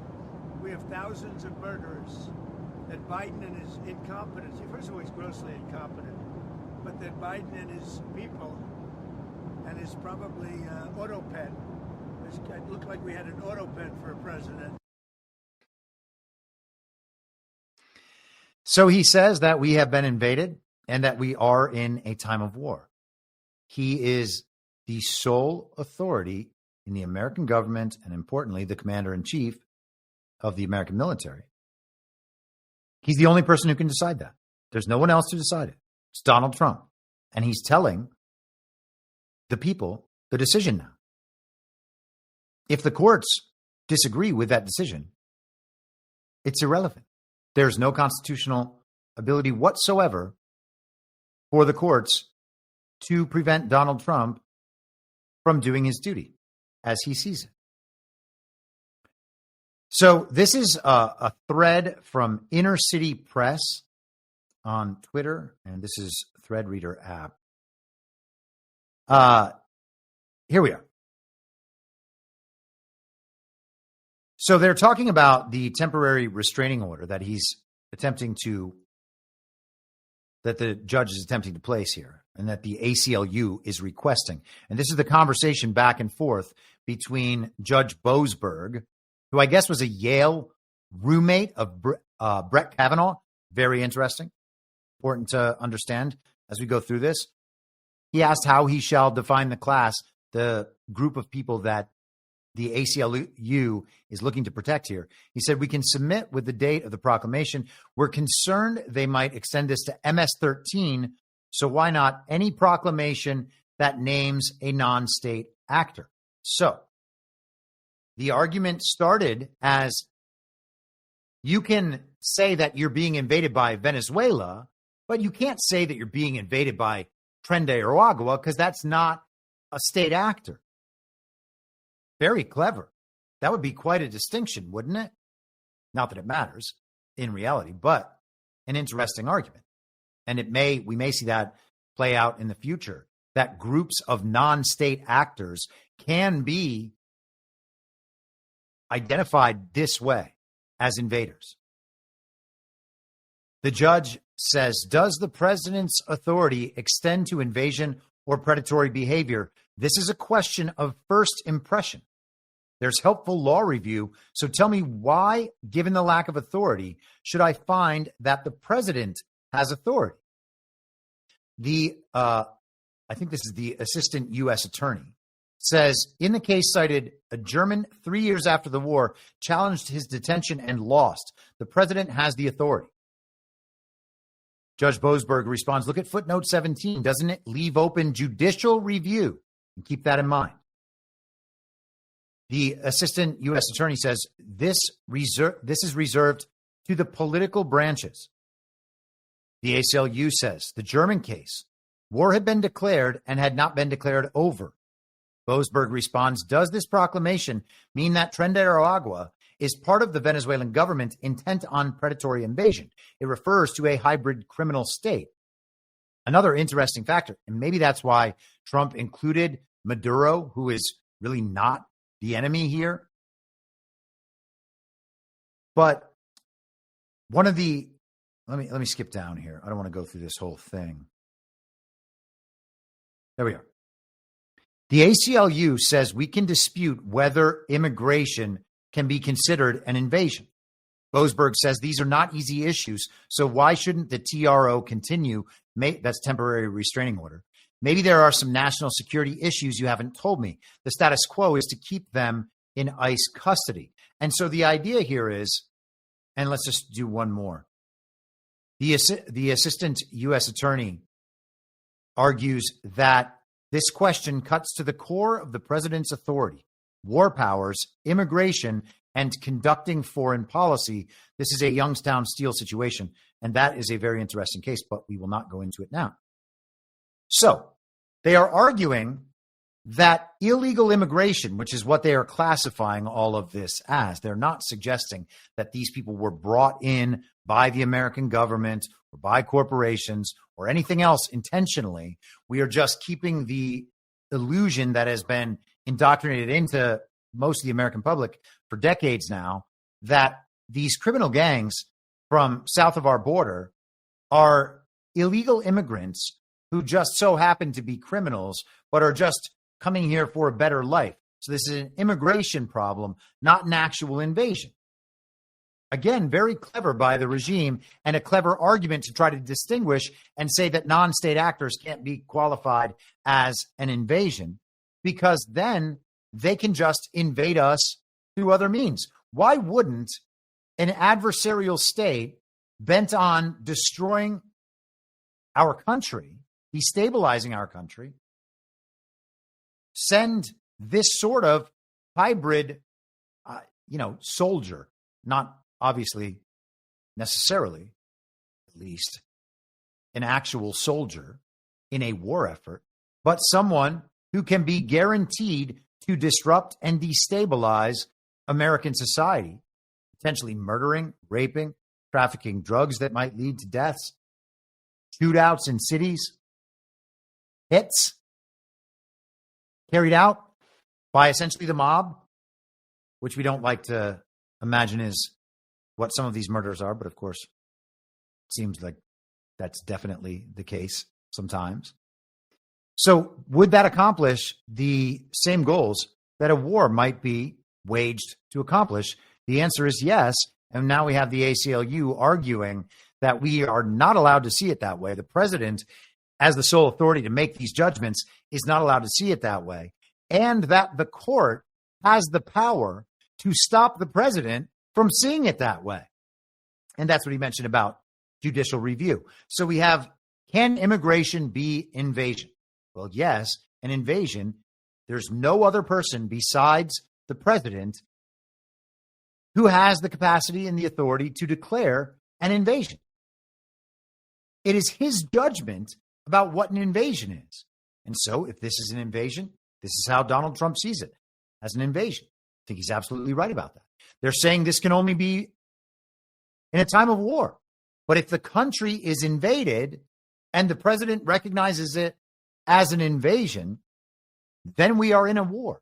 And it turns out Donald Trump has also said we are in a war. And so then the last question after that is about the judicial review. And we will, let's move there in just a second and wrap up the halting of the planes, as it were. This was reported by Politico on Saturday. This is the story that goes out to the American public. It's not about whether the judge has the power to do this. It's just that a judge did it. Federal judge halts deportations after Trump invokes Alien Enemies Act, as though the federal judge can stop Donald Trump from doing this. The mechanism is just there. The federal judge has made his opinion known. And by opinion, this means he has kept a temporary restraining order in place for 2 weeks while the case is being argued. Okay, so the people flipping out about this, I think, may be going a little bit too far. Yes, the judge is clearly not professing a proper view of the Constitution and the president's authority under the Constitution. He is going along with judicial review. There's no enforcement mechanism. But the communication to the American public is going to be that the federal judge stopped this, which then means that if it happens or it continues to happen, well, then somebody is actually usurping power from the courts. Donald Trump is causing, therefore, a constitutional crisis. And Here is Boasberg's quote: "Any plane containing those folks that is going to take off or is in the air needs to be returned to the United States, however that is accomplished. Make sure it is complied with immediately." Who is going to do that? Skipping down. The temporary restraining order granted by Boasberg will expire in 14 days, which he said would be enough time to litigate the legality of Trump's order. He set a further hearing on the merits of the case for late next week. Today was a horrific day in the history of the nation when the president publicized that he was seeking to invoke extraordinary wartime powers in the absence of a war or invasion and claiming virtually unlimited authority to remove people from the country. But tonight, the rule of law prevailed, said Sky Perryman, president and CEO of Democracy Forward, a national legal organization. Oh, a national legal organization? So again, this is some guy's opinion that there is an absence of war and invasion. It's not some guy's opinion that overrides the president. It's the president's opinion that overrides literally all other opinions if we are involved with a government under the Constitution. And of course we're not, so that's a different thing. But we have to play it. I believe that the entire program is to play things by the rule book of the original Constitution, to never violate the original Constitution in any way whatsoever, okay? But understanding that the Constitution as it is understood by the regime is not actually in play right now, okay? Maybe it's easy to say that we're in a post-constitutional order right now. Steve Bannon says that. I've said it a number of times. I understand that a lot of you probably agree with it. I guess it's possible to consider that actually needs to be flipped around and understand with the understanding that this is the first time we have been under a government that complies with the original Constitution, the first time in any of our lives. So certainly some guy's opinion does not matter. And I thought, was this the one? There's a Mark Zaid comment somewhere. So funny. But skipping down, those targeted under the wartime law would be swiftly deported and would not be allowed to have an asylum interview or an immigration court hearing. And again, that's 50 U.S. Code 22. Their ability to seek to appeal to the courts and to the rest of the system if they believe they've been done wrong. Trump in the executive action, the presidential action, said that because they are considered members of this gang, of this terrorist organization, they do not get these benefits that other immigrants would otherwise get. There's so much urgency here and so much harm at stake, said ACLU attorney Lee Gellert. The government appears to be moving planes very rapidly. Our understanding is that planes are going right now. And those planes did in fact land. This is the president of El Salvador, or, so we are told. This is the man that is shown to the world as the president of El Salvador. And hey, he seems like a great guy on Tucker Carlson's show. And he's a Bitcoin guy, which is pretty cool. Nayib Bukele on X, formerly Twitter. Today, the first 238 members of the Venezuelan criminal organization Tren de Aragua arrived in our country. They were immediately transferred to CICAT, the Terrorism Confinement Center, for a period of 1 year, parentheses renewable. The United States will pay a very low fee for them, but a high one for us. So El Salvador is going to hold these criminals in prison. The United States is going to pay them to do that. It's a very small amount of money for the U.S. relative to our nation's size and our budget, but it is a substantial amount of money for El Salvador in relation to the size of their country and their budget.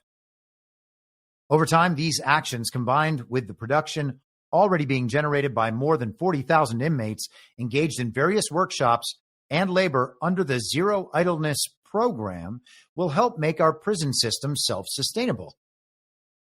As of today, it costs $200 million per year. I really wish StreamYard would fix this feature so that I wasn't the tiny screen on the side. On this occasion, the U.S. has also sent 23 MS-13 members wanted by Salvadoran justice, including 2 ringleaders. One of them is a member of the criminal organization's highest structure. This will help us finalize intelligence gathering and to go after the last remnants of MS-13, including its former and new members, money, weapons, drugs, hideouts, collaborators, and sponsors. As always, we continue advancing in the fight against organized crime. But this time, we are also helping our allies, making our prison system self-sustainable, and obtaining vital intelligence to make our country an even safer place, all in a single action. May God bless El Salvador, and may God bless the United States. And you will remember that El Salvador has cleaned up the gang problem in their own country. It's something like 60,000 gang members were all rounded up. Did El Salvador do that on its own? That's a question that's worth being asked. They are now going to hold these Tren de Aragua members, we are told. Let us go quickly to some subjects that we addressed a couple of weeks ago. I think maybe at some point in January, about these Venezuelan gangs and the most based and hilarious dictator, aside from the Rocket Man, President Nicolas Maduro of Venezuela. This headline, where did it go? Venezuela's Nicolas Maduro claims Biden moved Tren de Aragua into the U.S. Okay, we went over this speech. I will not play it again, but to read Maduro's comments here, I say to President Donald Trump with respect, ask for the reports of the last 4 years from the FBI and the DEA, from the offices in Colombia, so that you can see, President Trump, who financed, who moved, who directed the famous Tren de Aragua, who brought it to Colombia, who brought it to the United States, and for the truthful reports, and ask for the truthful reports so that you know that here in Venezuela, we defeated, dismembered, and put an end to that violent criminal group that tried to be used from Colombia with deep ties to the former Biden administration to bring terrorism to Venezuela. And he goes on there. Let's just skip to one other Maduro-related article. This is from telesurenglish.net. President Maduro accuses FBI and DEA of creating and protecting notorious Venezuelan criminal gang Tren de Aragua. He said they are protected by the DEA and the FBI. As we speak, they are protected. Okay? This was from, where's the date on this? February 21st, less than a month ago. So the FBI and the DEA and the former illegitimate, fake and illegitimate Joe Biden administration are responsible for not only creating Tren de Aragua, but for bringing them to the United States. And now they are being removed. And the ACLU and Democracy Forward, etc., are trying to make sure they are not removed. Now, who is being removed? That is one of the most important questions, if not the most important question. And John and I discussed this as well on Saturday night. This is just Wikipedia here, okay? Due to the enormity... let's start just a little bit earlier. Tren de Aragua is led by Hector Rustenford Guerrero Flores. He was incarcerated in Tocarón prison, which functioned as the organization's de facto headquarters. Due to the enormity of its crimes, combating the gang has become a priority to many nations where Tren de Aragua has operated. Though Tocarón prison was taken by Venezuelan security forces In 2023, the leadership escaped, and the gang's activities are currently ongoing.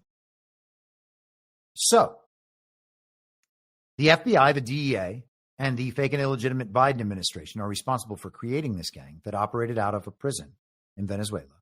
And, we are told, and for bringing them to the United States. Now, who did they bring to the United States? Presumably, it's the leaders of this gang who escaped that prison. So the people they're trying to make sure can't go back to Venezuela or El Salvador or wherever they are sent seem to be probably just logical deduction here. And I understand it might be wrong. But probably the higher-ups of that organization and the people toward the top of that cartel, of that terrorist organization, interlinked with powerful companies here in America and our government, clearly, if Maduro is to be believed. And it's very probable that Maduro is to be believed. Maduro is certainly a more trustworthy source than our global regime's state media that we are told are actually just a bunch of independent media outlets like CNN and the New York Times. All right, let us continue. So let's go back to judicial review.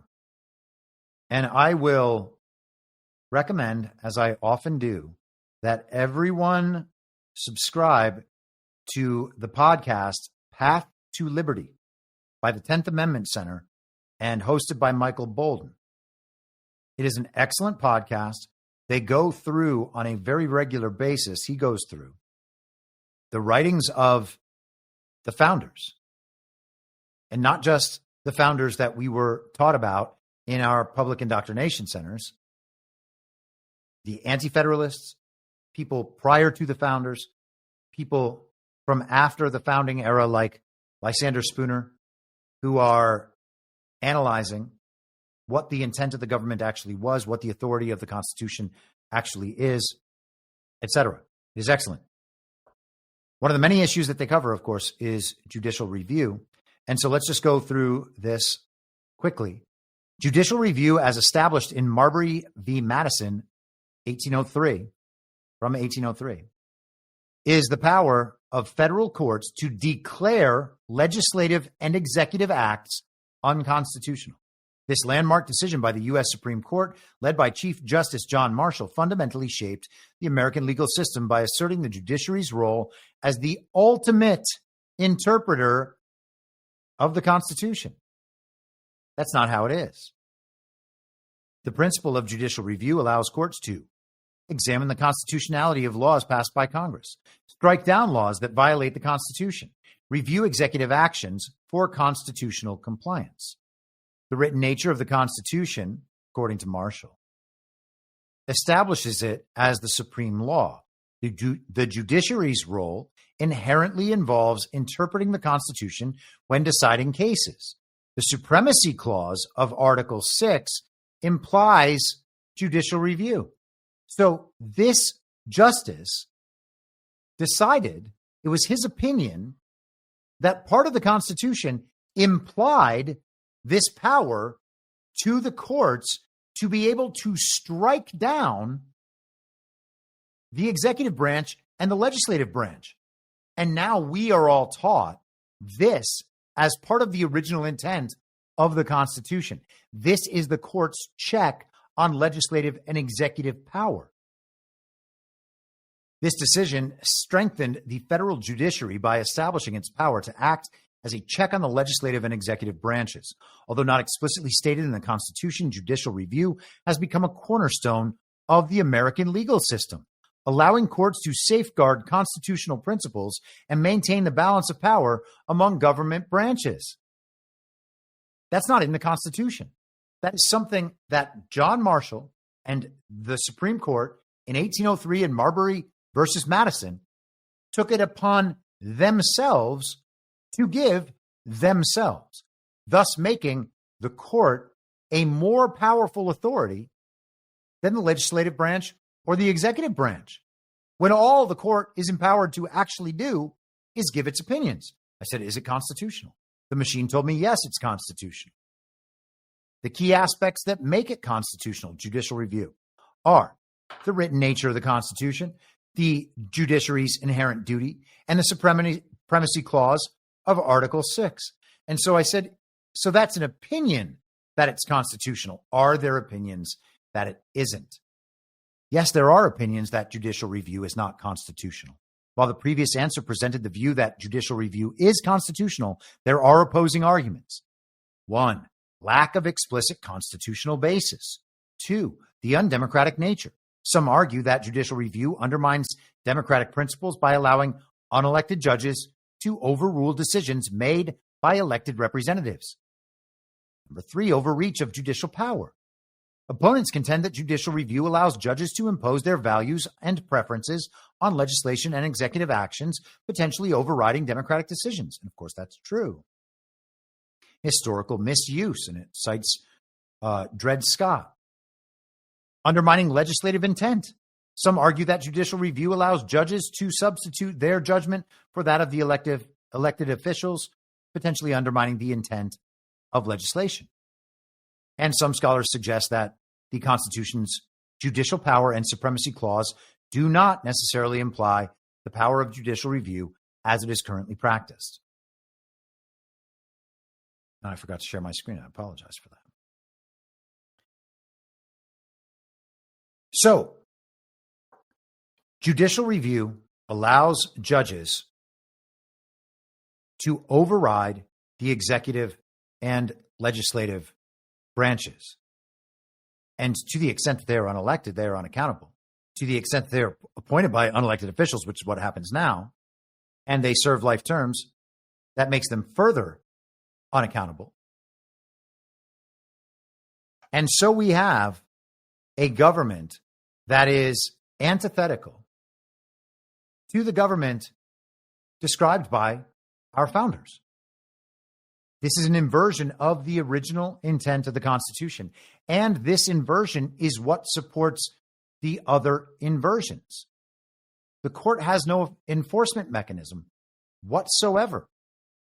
It has no basis in the Constitution to have an enforcement mechanism.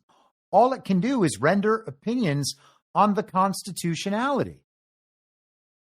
The people are the ultimate authority on all of it. It is within the people's purview in a legitimate system to withdraw their consent, to withdraw their mandate from the government, at which point the government should be abolished, as Thomas Jefferson recommended. But beyond that, the understanding of the founders at the time was that anything, and by the way, it's in Marbury versus Madison, which is funny, that anything repugnant to the Constitution is void. The founders agreed with that.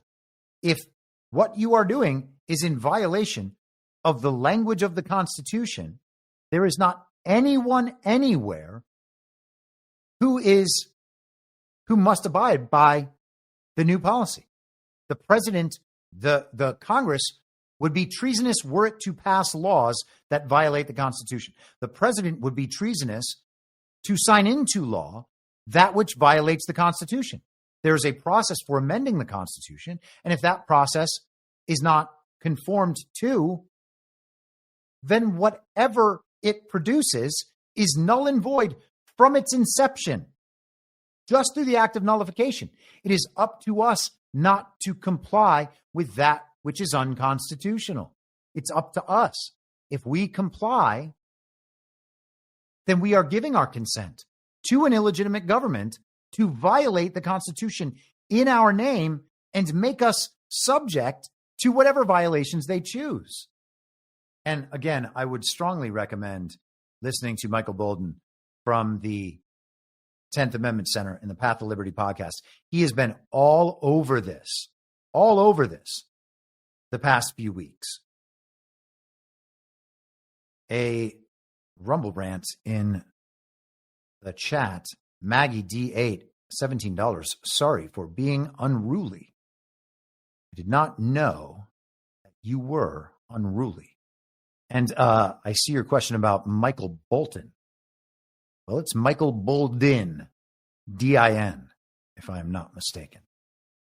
Not Michael Bolton, the singer. And not Michael Bolton from, what was it, Office Space? The movie Office Space? One of the characters was named Michael Bolton, was often compared to the singer, Michael Bolton. You know what we should do? You know what we should do? We should maybe, oh, very weird. How strange. Huh. For whatever reason, there are no Rumble ads today, so I guess we do not need to do one of those.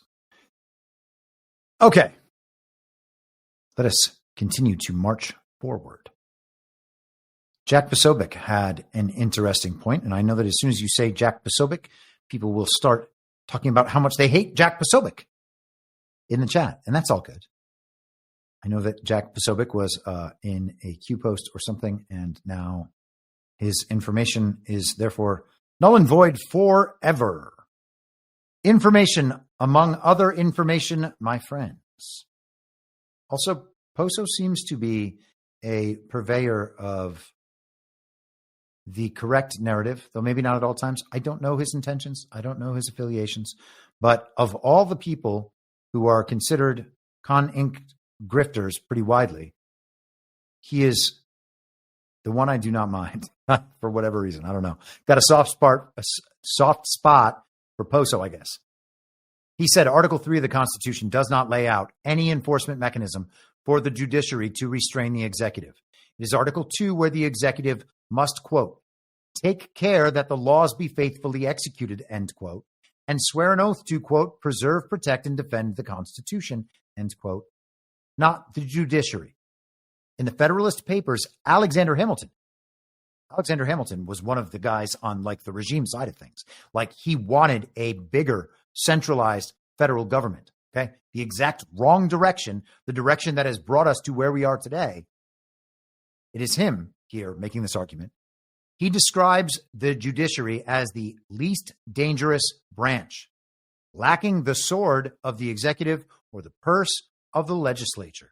This is in Federalist number 78. He argues it depends on the executive to enforce its judgments, suggesting a relationship of persuasion rather than command. This aligns with the English common law tradition where the courts advised the crown but lacked coercive power over it. The Constitution's framers, wary of centralized authority after the Revolution, intended a similar dynamic.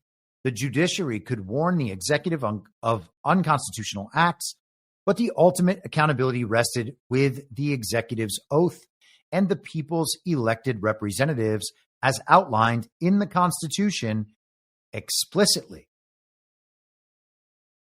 So I would contend,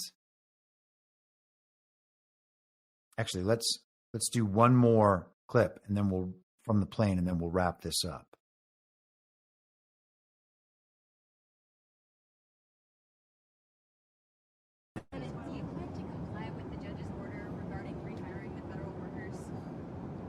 What are you talking about? The Clinton appointee judge that ruled that the federal government has to rehire the fired federal workers. Do you plan to comply with that? Well, I think it's absent. I have nothing to do with that other than I heard about the decision.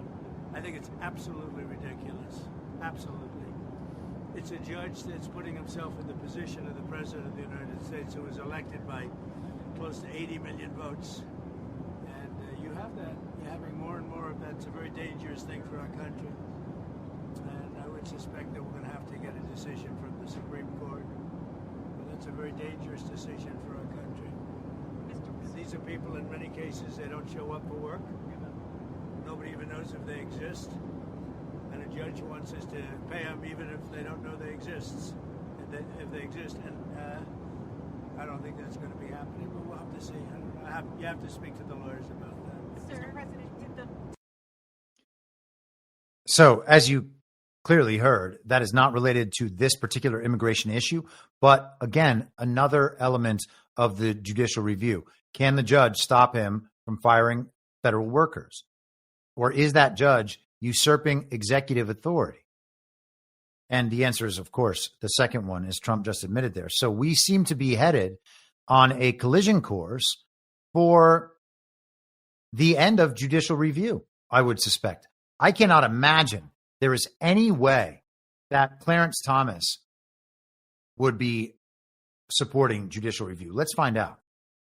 Let's ask the machine at least and see if the machine has anything good to tell us. Has Clarence Thomas given any opinion about judicial review? And I will share this. There's no specific record. He has consistently argued against judicial activism and expansive interpretations of constitutional provisions favoring a limited judicial role. So, apparently we have not, or at least the machine cannot currently find, an opinion from Clarence Thomas rejecting judicial review, but it seems like that's where we are headed. And I would suspect that Clarence Thomas would agree that judicial review is an overstepping of the court's constitutional authority and must be removed. A judge cannot decide that the executive, the plenary authority of the executive branch as president, cannot fire workers in the executive branch. Okay? It's that simple. He is the plenary authority of the executive branch as outlined in the original Constitution. Any actions Donald Trump takes in that direction will always end up with this result at the end in the Supreme Court. And if it doesn't, then it's the people's mandate that matters after that point because the court has no enforcement mechanism. And you have to think about this going on down, and you can relate it to criminal trials.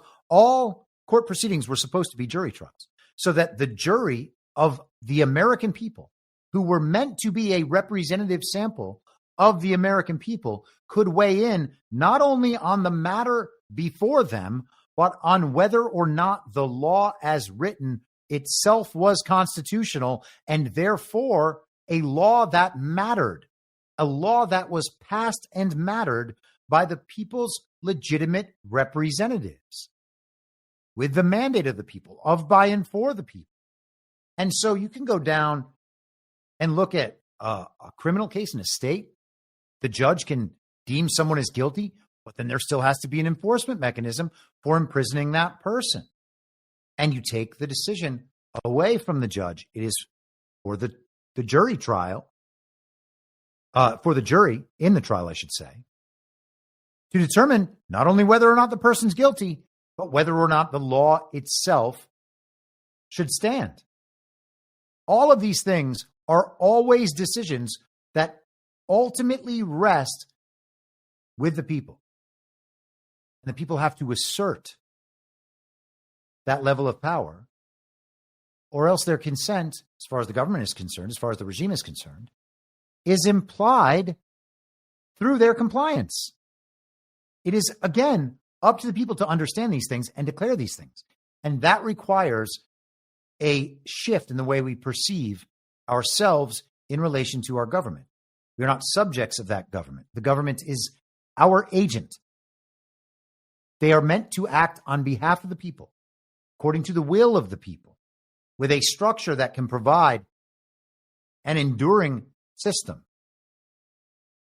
If that's just given away to whoever claims they've won an election, and the people go along with it, and the people obey those rules and laws because they're worried about getting audited or worried about being thrown in jail, well, then you've made yourself a subject, okay?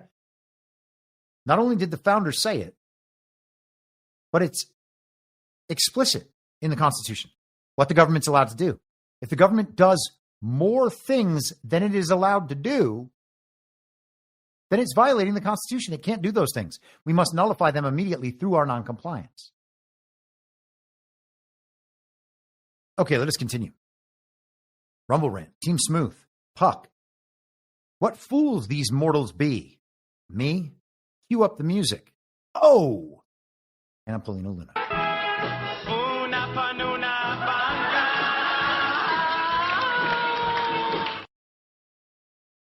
Ask and you shall receive. You shall receive. Okay. Man. was thinking about getting into some Russia-Ukraine stuff. Donald Trump, by the way, is going to be meeting with Vladimir Putin tomorrow. That is what we are told. Trump also did say that on plane, and they are going to be talking about. Actually, let's just do that in real short order, just as a preview, and then we'll focus some time in the subscriber stream on Wednesday afternoon at 3 p.m. on Substack for paid subscribers and on Rumble Premium for people who are paid Substack subscribers and also on Rumble Premium. Okay? That is the way to watch the Wednesday show. There's no other way to watch the Wednesday show. And then the Wednesday show will replay on Sunday. So let's just do this Trump-Putin clip, and then we'll get into some talk about the spacemen.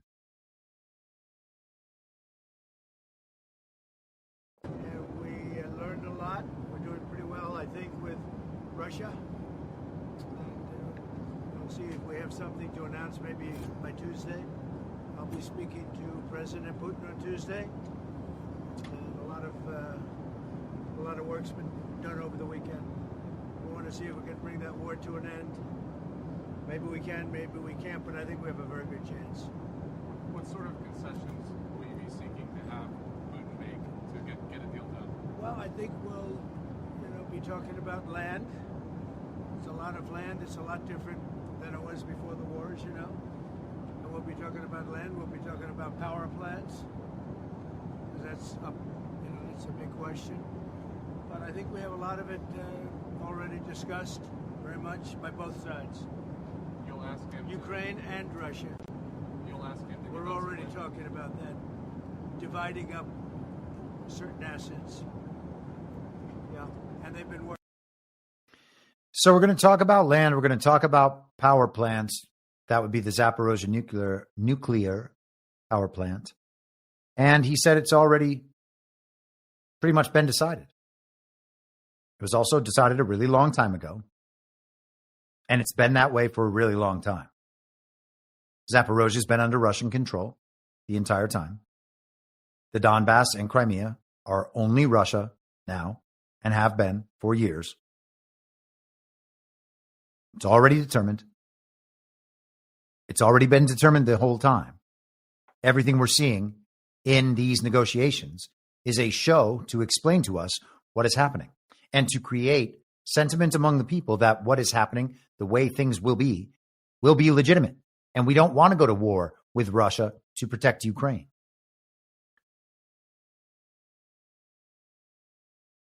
We're going to have to come back to that on Wednesday. I have so much stuff from last week on the Russia-Ukraine thing, but I cannot resist talking about the spacemen.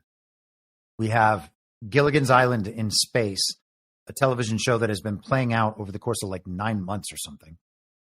This is from the Financial Times last week, and this is the part that kind of strikes at the underlying importance of the story. Stranded astronauts rescue mission lays bare Boeing's struggles in space. U.S. astronauts Sonny Williams and Butch Wilmore are finally due to return to Earth this week, ending a 9-month mission on the International Space Station that was supposed to last 8 days. But this time they will not be using a Boeing Starliner spacecraft as originally planned.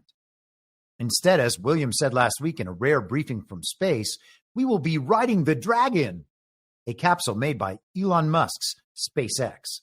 The switch marks a strong endorsement of a vehicle that has become the workhorse of ISS crew and cargo missions and a humiliating reminder for beleaguered Boeing of the troubles that have beset its space division. So we have Boeing being replaced by an Elon Musk company. And we have a number of companies and military contractors being replaced by Elon Musk companies. And we are getting a series of largely psyops to convince us why that is necessary. We have the Boeing psyop that everybody is aware of over the last few years about Boeing jets failing in this way or that way, and it's always because of DEI. Then we have a problem with air traffic controllers, and it's always because of DEI. And Elon's got to use Starlink and figure out how to fix things for the air traffic controllers. You can search and find those headlines. A military contractor, Boeing, that is one of the biggest companies in the country for many decades, is being replaced by SpaceX for these reasons. They've messed up the mission to bring these two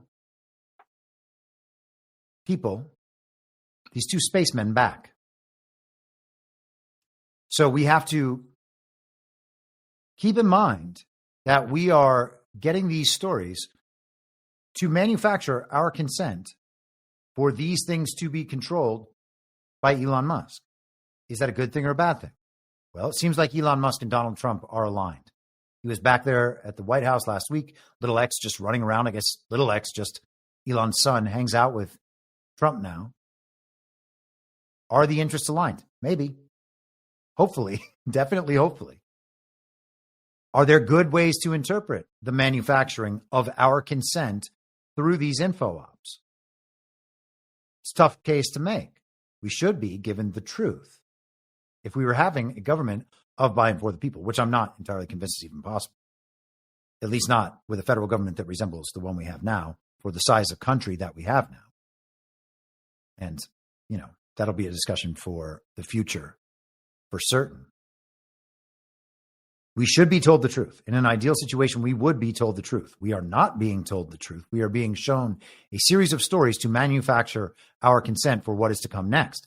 Now, if this provides a glide path for a whole range of projects, services, whatever it might be, to be removed from the federal government where they absolutely do not belong and be reprivatized, then maybe this is all an acceptable manufacturing of our consent. Otherwise, it's pretty weird. We can hope that things are going in that direction because Starlink, of course, or SpaceX or whatever company is always going to seem like a private company to the public, whether or not it's a defense contract, just like Boeing seemed like a private company. But if NASA's duties then all shift into SpaceX, then we are moving the governmental control over space exploration to private companies. Why would a federal government be doing space exploration? So strange. It really is so strange to think like the original Constitution is this thing, and now we have like these people on rocket ships sponsored by the government. So crazy. Let's continue. Donald Trump said this like a week or so ago in the Oval Office, talking about Sonny Williams or Suni Williams. But maybe they'll love each other. I don't know. But they've been left up there. Think of it. And I see the woman with the wild hair, a good solid head of hair she's got. There's no kidding. There's no games with her hair. But and it really is so ridiculous how these people are commonly shown on the footage that we get that is supposedly from the International Space Station.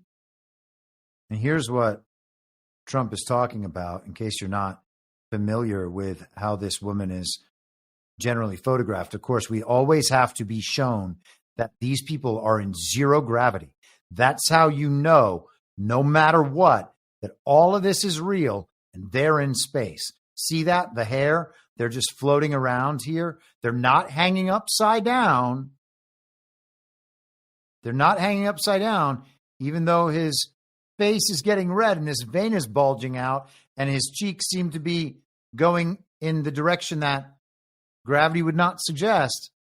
You can look like that if you're hanging upside down from a pull-up bar or something, but they're not doing that. They're just in zero gravity because they're in space in the International Space Station, and all they've done is moved by floating around for the last 9 months. So Trump's referring to her hair, making that an even bigger joke. I don't know how it could be a bigger joke. It's a pretty big joke. But yeah, so very strange on that. Trump pointing it out. Here we have astronauts ready to go save the spacemen on the International Space Station. All right? There they are. Ready to save. It's almost time for liftoff. Look at those chairs and those amazing boots. Why do they need boots? Why do they need these kinds of boots? Oh, I'm sure there must be a very, very scientific reason, and it's not just like space fashion.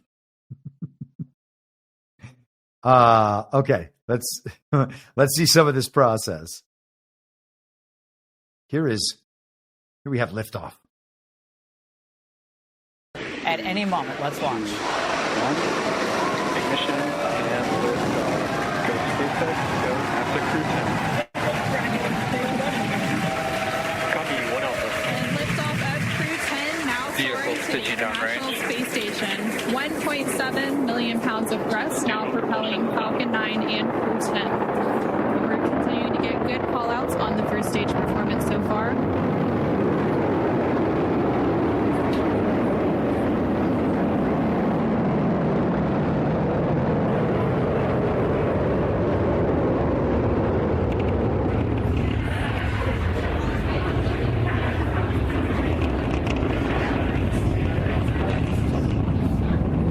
We're now 40 seconds into today's flight. Power and telemetry nominal. Continuing to get good performance call-outs. Throttle down. Yeah, we are throttling down the engines in preparation for Max Q. What great timing that was. We just passed through Max Q. That's the largest structural load that the vehicle will see on ascent. Vehicle supersonic. Stage 1, throttle it. We're now just over 1 minute and 10 seconds into today's flight, traveling at more than 1,400 miles per hour. Stage 1 Bravo. And we just heard that call out for 1 Bravo, which means we're in the second and final abort mode for the first stage, continuing to get good performance. Blast off. It's happening. It's really happening. Every bit of that is happening. It's on TV. It's happening in reality. Okay? The descriptions, of course, let you know it's extra real so that they can share in the science with you so that you know what's happening. It's not just like a massive firework being set off way up in the sky that will then immediately begin arcing over the horizon. It's not that. It's going into space. And hey, man, maybe there's something suspended up there in the sky that's been there for 25 years, orbiting the Earth at 17,000 miles an hour as the Earth hurtles through a black infinite void. Maybe, I guess. I mean, anything's possible, right? Including the impossible, apparently. But let's just do one more of these. This is to really science things up. Of that boost back burn on the first stage, as well as the MVAC engine igniting on the second stage. Great views there. Now the booster is in its boost back burn. This is the first of 3 burns as it makes its way back down to Earth. This will last about 45 seconds. Now, you'll notice on the picture, the image, the video there on the right, that we are still employing the aluminum foil from all the way back in the day. From the original lunar lander, we still have aluminum foil on the outside. And it turns out that, we lost the technology to be able to return to the moon for decades now and couldn't figure it out again. But we have retained the aluminum foil, thankfully. And the Crew 10 crew is still on board Dragon, attached to Falcon 9 second stage, which you can see there on your right-hand screen. And we're now at 3 minutes and 20 seconds into today's flight. The vehicle is traveling about 6,500 miles per hour. They are on their way to the space station. And we did have that confirmation coming up of the boost back shutdown. And then coming up at the T plus 6 minute mark.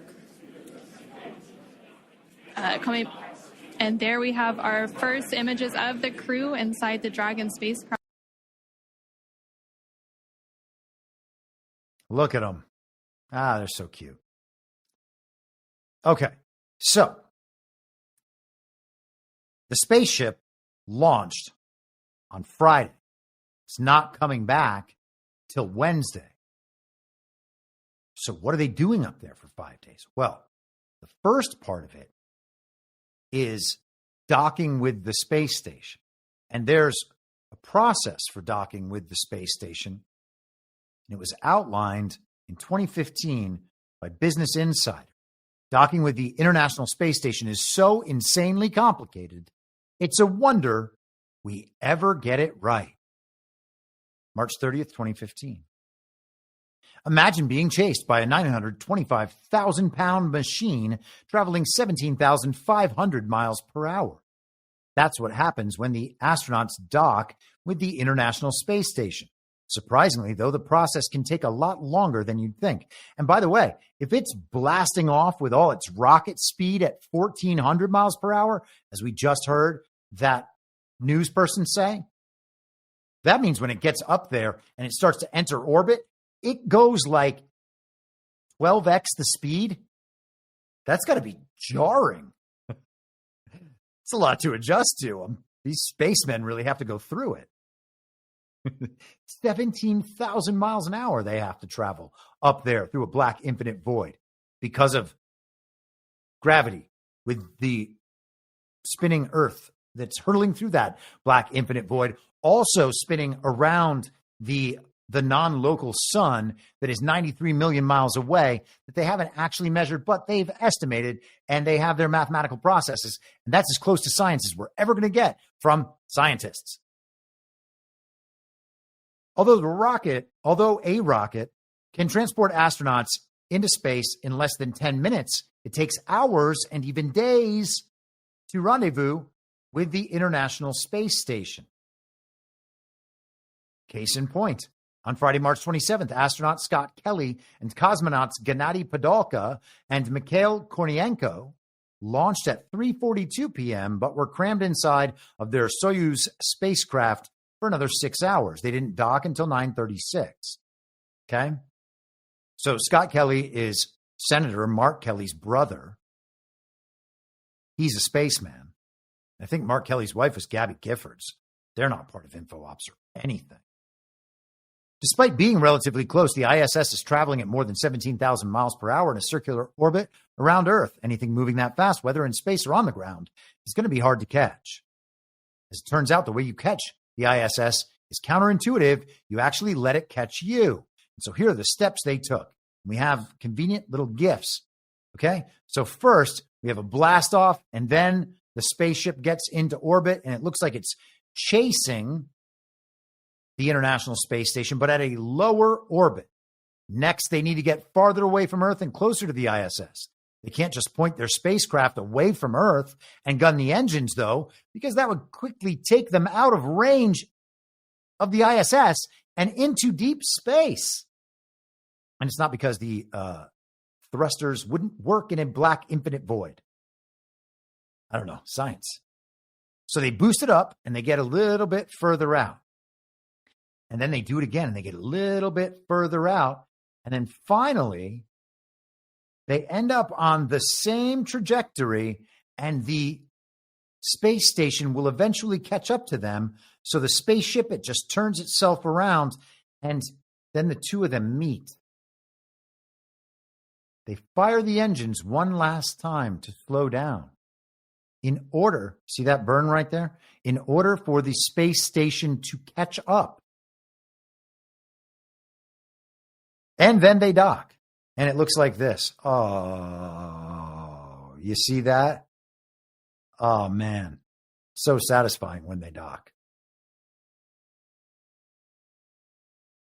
Here is Elon Musk showing the quote-unquote actual docking of SpaceX Dragon with the International Space Station, courtesy of X, formerly Twitter.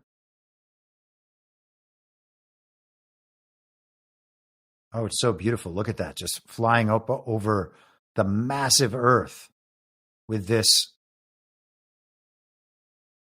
what do they call it? A bird's eye camera? Is it a bird's eye? Somebody's going to be like, no, that's not right. Why can't I think of that? What is it called? Maybe it's a bird's eye. Anyway, someone can correct me in the chat. It is slipping my memory at the moment. So that was the docking video. We're about to save those spacemen. And before we show you them being saved, let's go to Elon Musk himself. What was going through your mind? How amazed were you to see your roadster up there with Starman just cruising along with the Blue Planet? And how long will we be getting live views, do you think, from the car? Well, I think it looks so ridiculous and impossible. And you can tell it's real because it looks so fake, honestly. You can tell it's real because it looks so fake. Here's CNN. SpaceX's Crew 10 arrives at the ISS, paving the way for NASA's Wilmore and Williams to return home. Their coverage is just exceptional. By the way, carried out with Crew 10 astronauts Anne McClain and Nicole Myers of NASA, Takuya Onishi of the Japan Aerospace Exploration Agency, and Roscosmos cosmonaut Kirill Peskov. So we have to make sure that we are properly DEI'd on that crew. These are not DEI hires, though. These are merit-based hires that just so happen to also fit DEI qualifications. Beautiful pictures here. The massive rocket ship is blasting off into the sky. Here is the crew doing a photo shoot in their special spaceman suits. Look at them. Oh, it's great. What great suits they have. Who designed those? Here is an image. A long duration photo was taken at night from the orbiting laboratory as it soared 258 miles above Western China. It looks like R2-D2 and a blurry linoleum tile. But hey, it's got to be real because it looks so fake. Here are pictures of those two people who are stuck up there in space and have been for months and months. There she is with the hair, always with the hair. They're happy people, you see. Yes, they've been doing Gilligan's Island, and they haven't fallen in love. Fisheye lens, PJ Corrigan says. And that's exactly what it is. Of course it is. What was I thinking? Now, let's get to the good part. When you're like, yes, they're definitely saved. All the hugs, says NASA's Johnson Space Center. The hatch of the SpaceX Dragon spacecraft opened March 16th. The first Crew 10 astronaut. Let's pause that for 1 second. March 16th at 1:35 a.m. Eastern, and the members of Crew 10 entered the space station with the rest of their excited Expedition 72 crew. Now, if you were my friend G Money, you would say, how about that? That's a Covfefe signal right there, 1:35 a.m. Now let's listen to the description of what's happening. Here is that crazy looking lady with the wild hair. Here is some, you got just astronauts all over the place here. This one looks like a blueberry. Through the hatch. Oh, that's because there's two of them right there. They were hugging. Followed by Peskov. What an embrace. All the hugs. Nicole Ayers, the first of the Fly's newest class of astronauts to enter, and last commander of Crew 10, Anne McClain.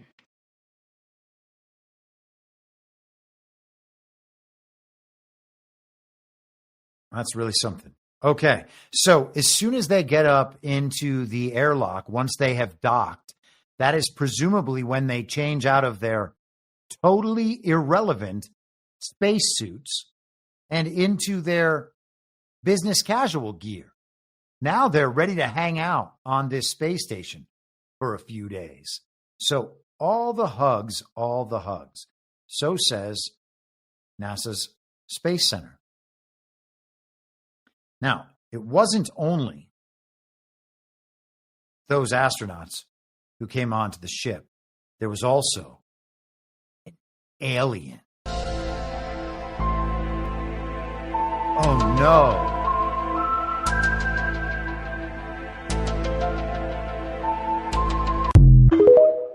Now, you see, that was a Russian cosmonaut with an alien mask on.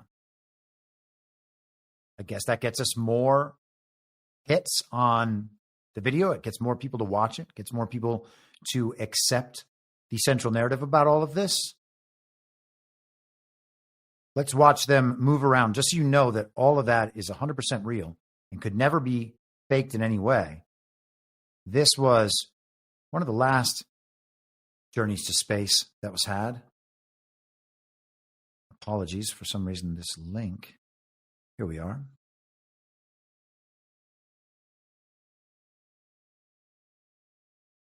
Hold for processing.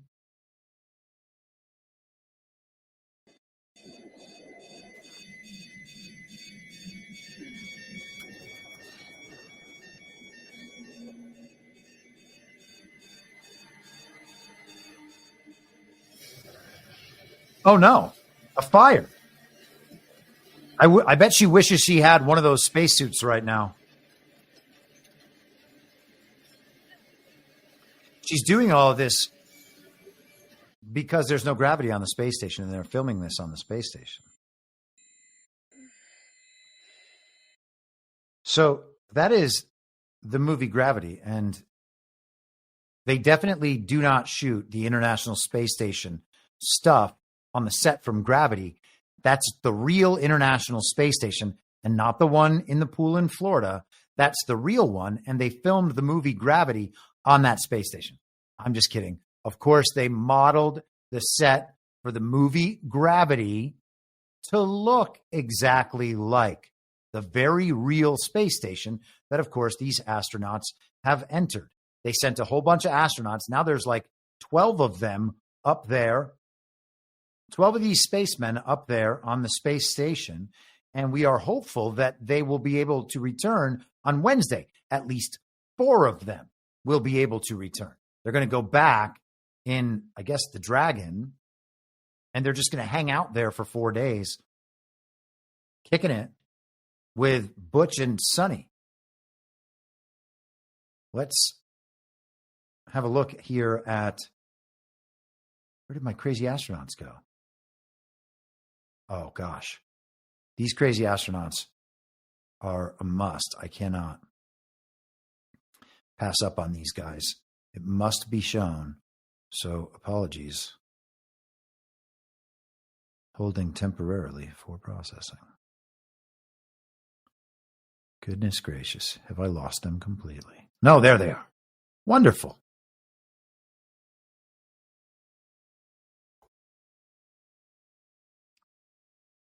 Let's put the first one up here so you can have a look at this.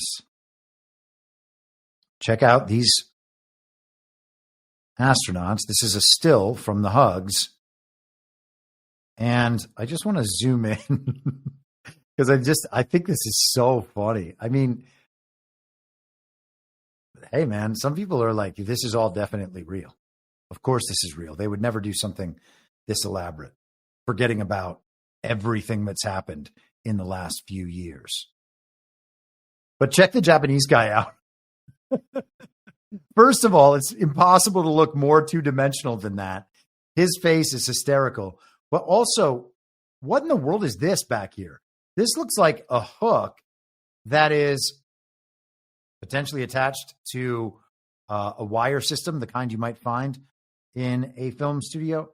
I don't know what to say about that, but it does look quite strange. So the Gilligan's Island episode is now presumably coming to an end. I guess we'll have to see ultimately. Donald Trump addressed this on Truth Social just this afternoon. I just spoke with the acting administrator of NASA, Janet Petro. She is coordinating our team of highly respected scientists, space engineers, and various other quote-unquote geniuses who has agreed to let our astronauts come home long prior to the 2-week period originally approved by NASA. Janet was great. She said, let's bring them home now sir. And I thanked her. This began when I asked Elon Musk to go up and get the abandoned astronauts because the Biden administration was incapable of doing so. They shamefully forgot about the astronauts because they considered it to be a very embarrassing event for them. Another thing I inherited from that failed group of incompetents. Elon and I have taken on the project, sending up the SpaceX Dragon, which has successfully docked, and hopefully, while there is always danger involved in such a mission, they will soon be on their way home, taking off tomorrow and landing on Wednesday. Exact times will be provided to you.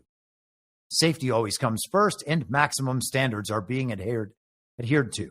But after 8 long months for a mission that was supposed to be 8 days, it is time. I look forward to seeing Butch and Sonny, and thank you again to NASA and Janet Petro. So I guess all's well that ends well. What else can we say about that? And I guess on a line like that, it's probably time to wrap things up for today. I will be back on Wednesday at the same reasonable time on the same reasonable podcast network.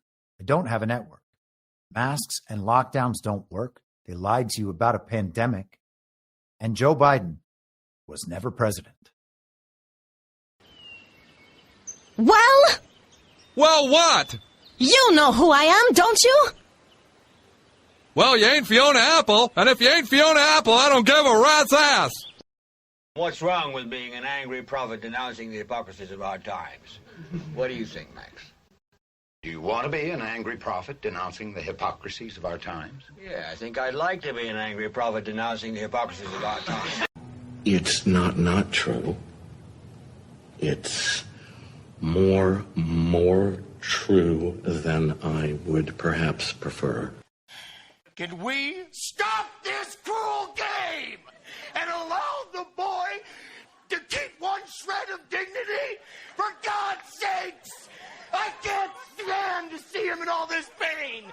You vicious bastards! Let him move in with you! Is it so bad to see somebody happy? So just let him move in! For the love of God, let the boy move in with you! Good Lord! And I will not let you down. We do a little trolling. It's called We Do a Little Trolling. What? In my mind, that's the end game. If you're listening for free and would like to support the show, the best way to do that is by signing up for a paid subscription at imyourmoderator.substack.com. You can find the info stream over on Telegram at t.me/veryreasonable. The merch site is cancelcouture.com, and for all my other links, you can visit linktree.com/imyourmoderator. And I'll see you soon. Down on the range.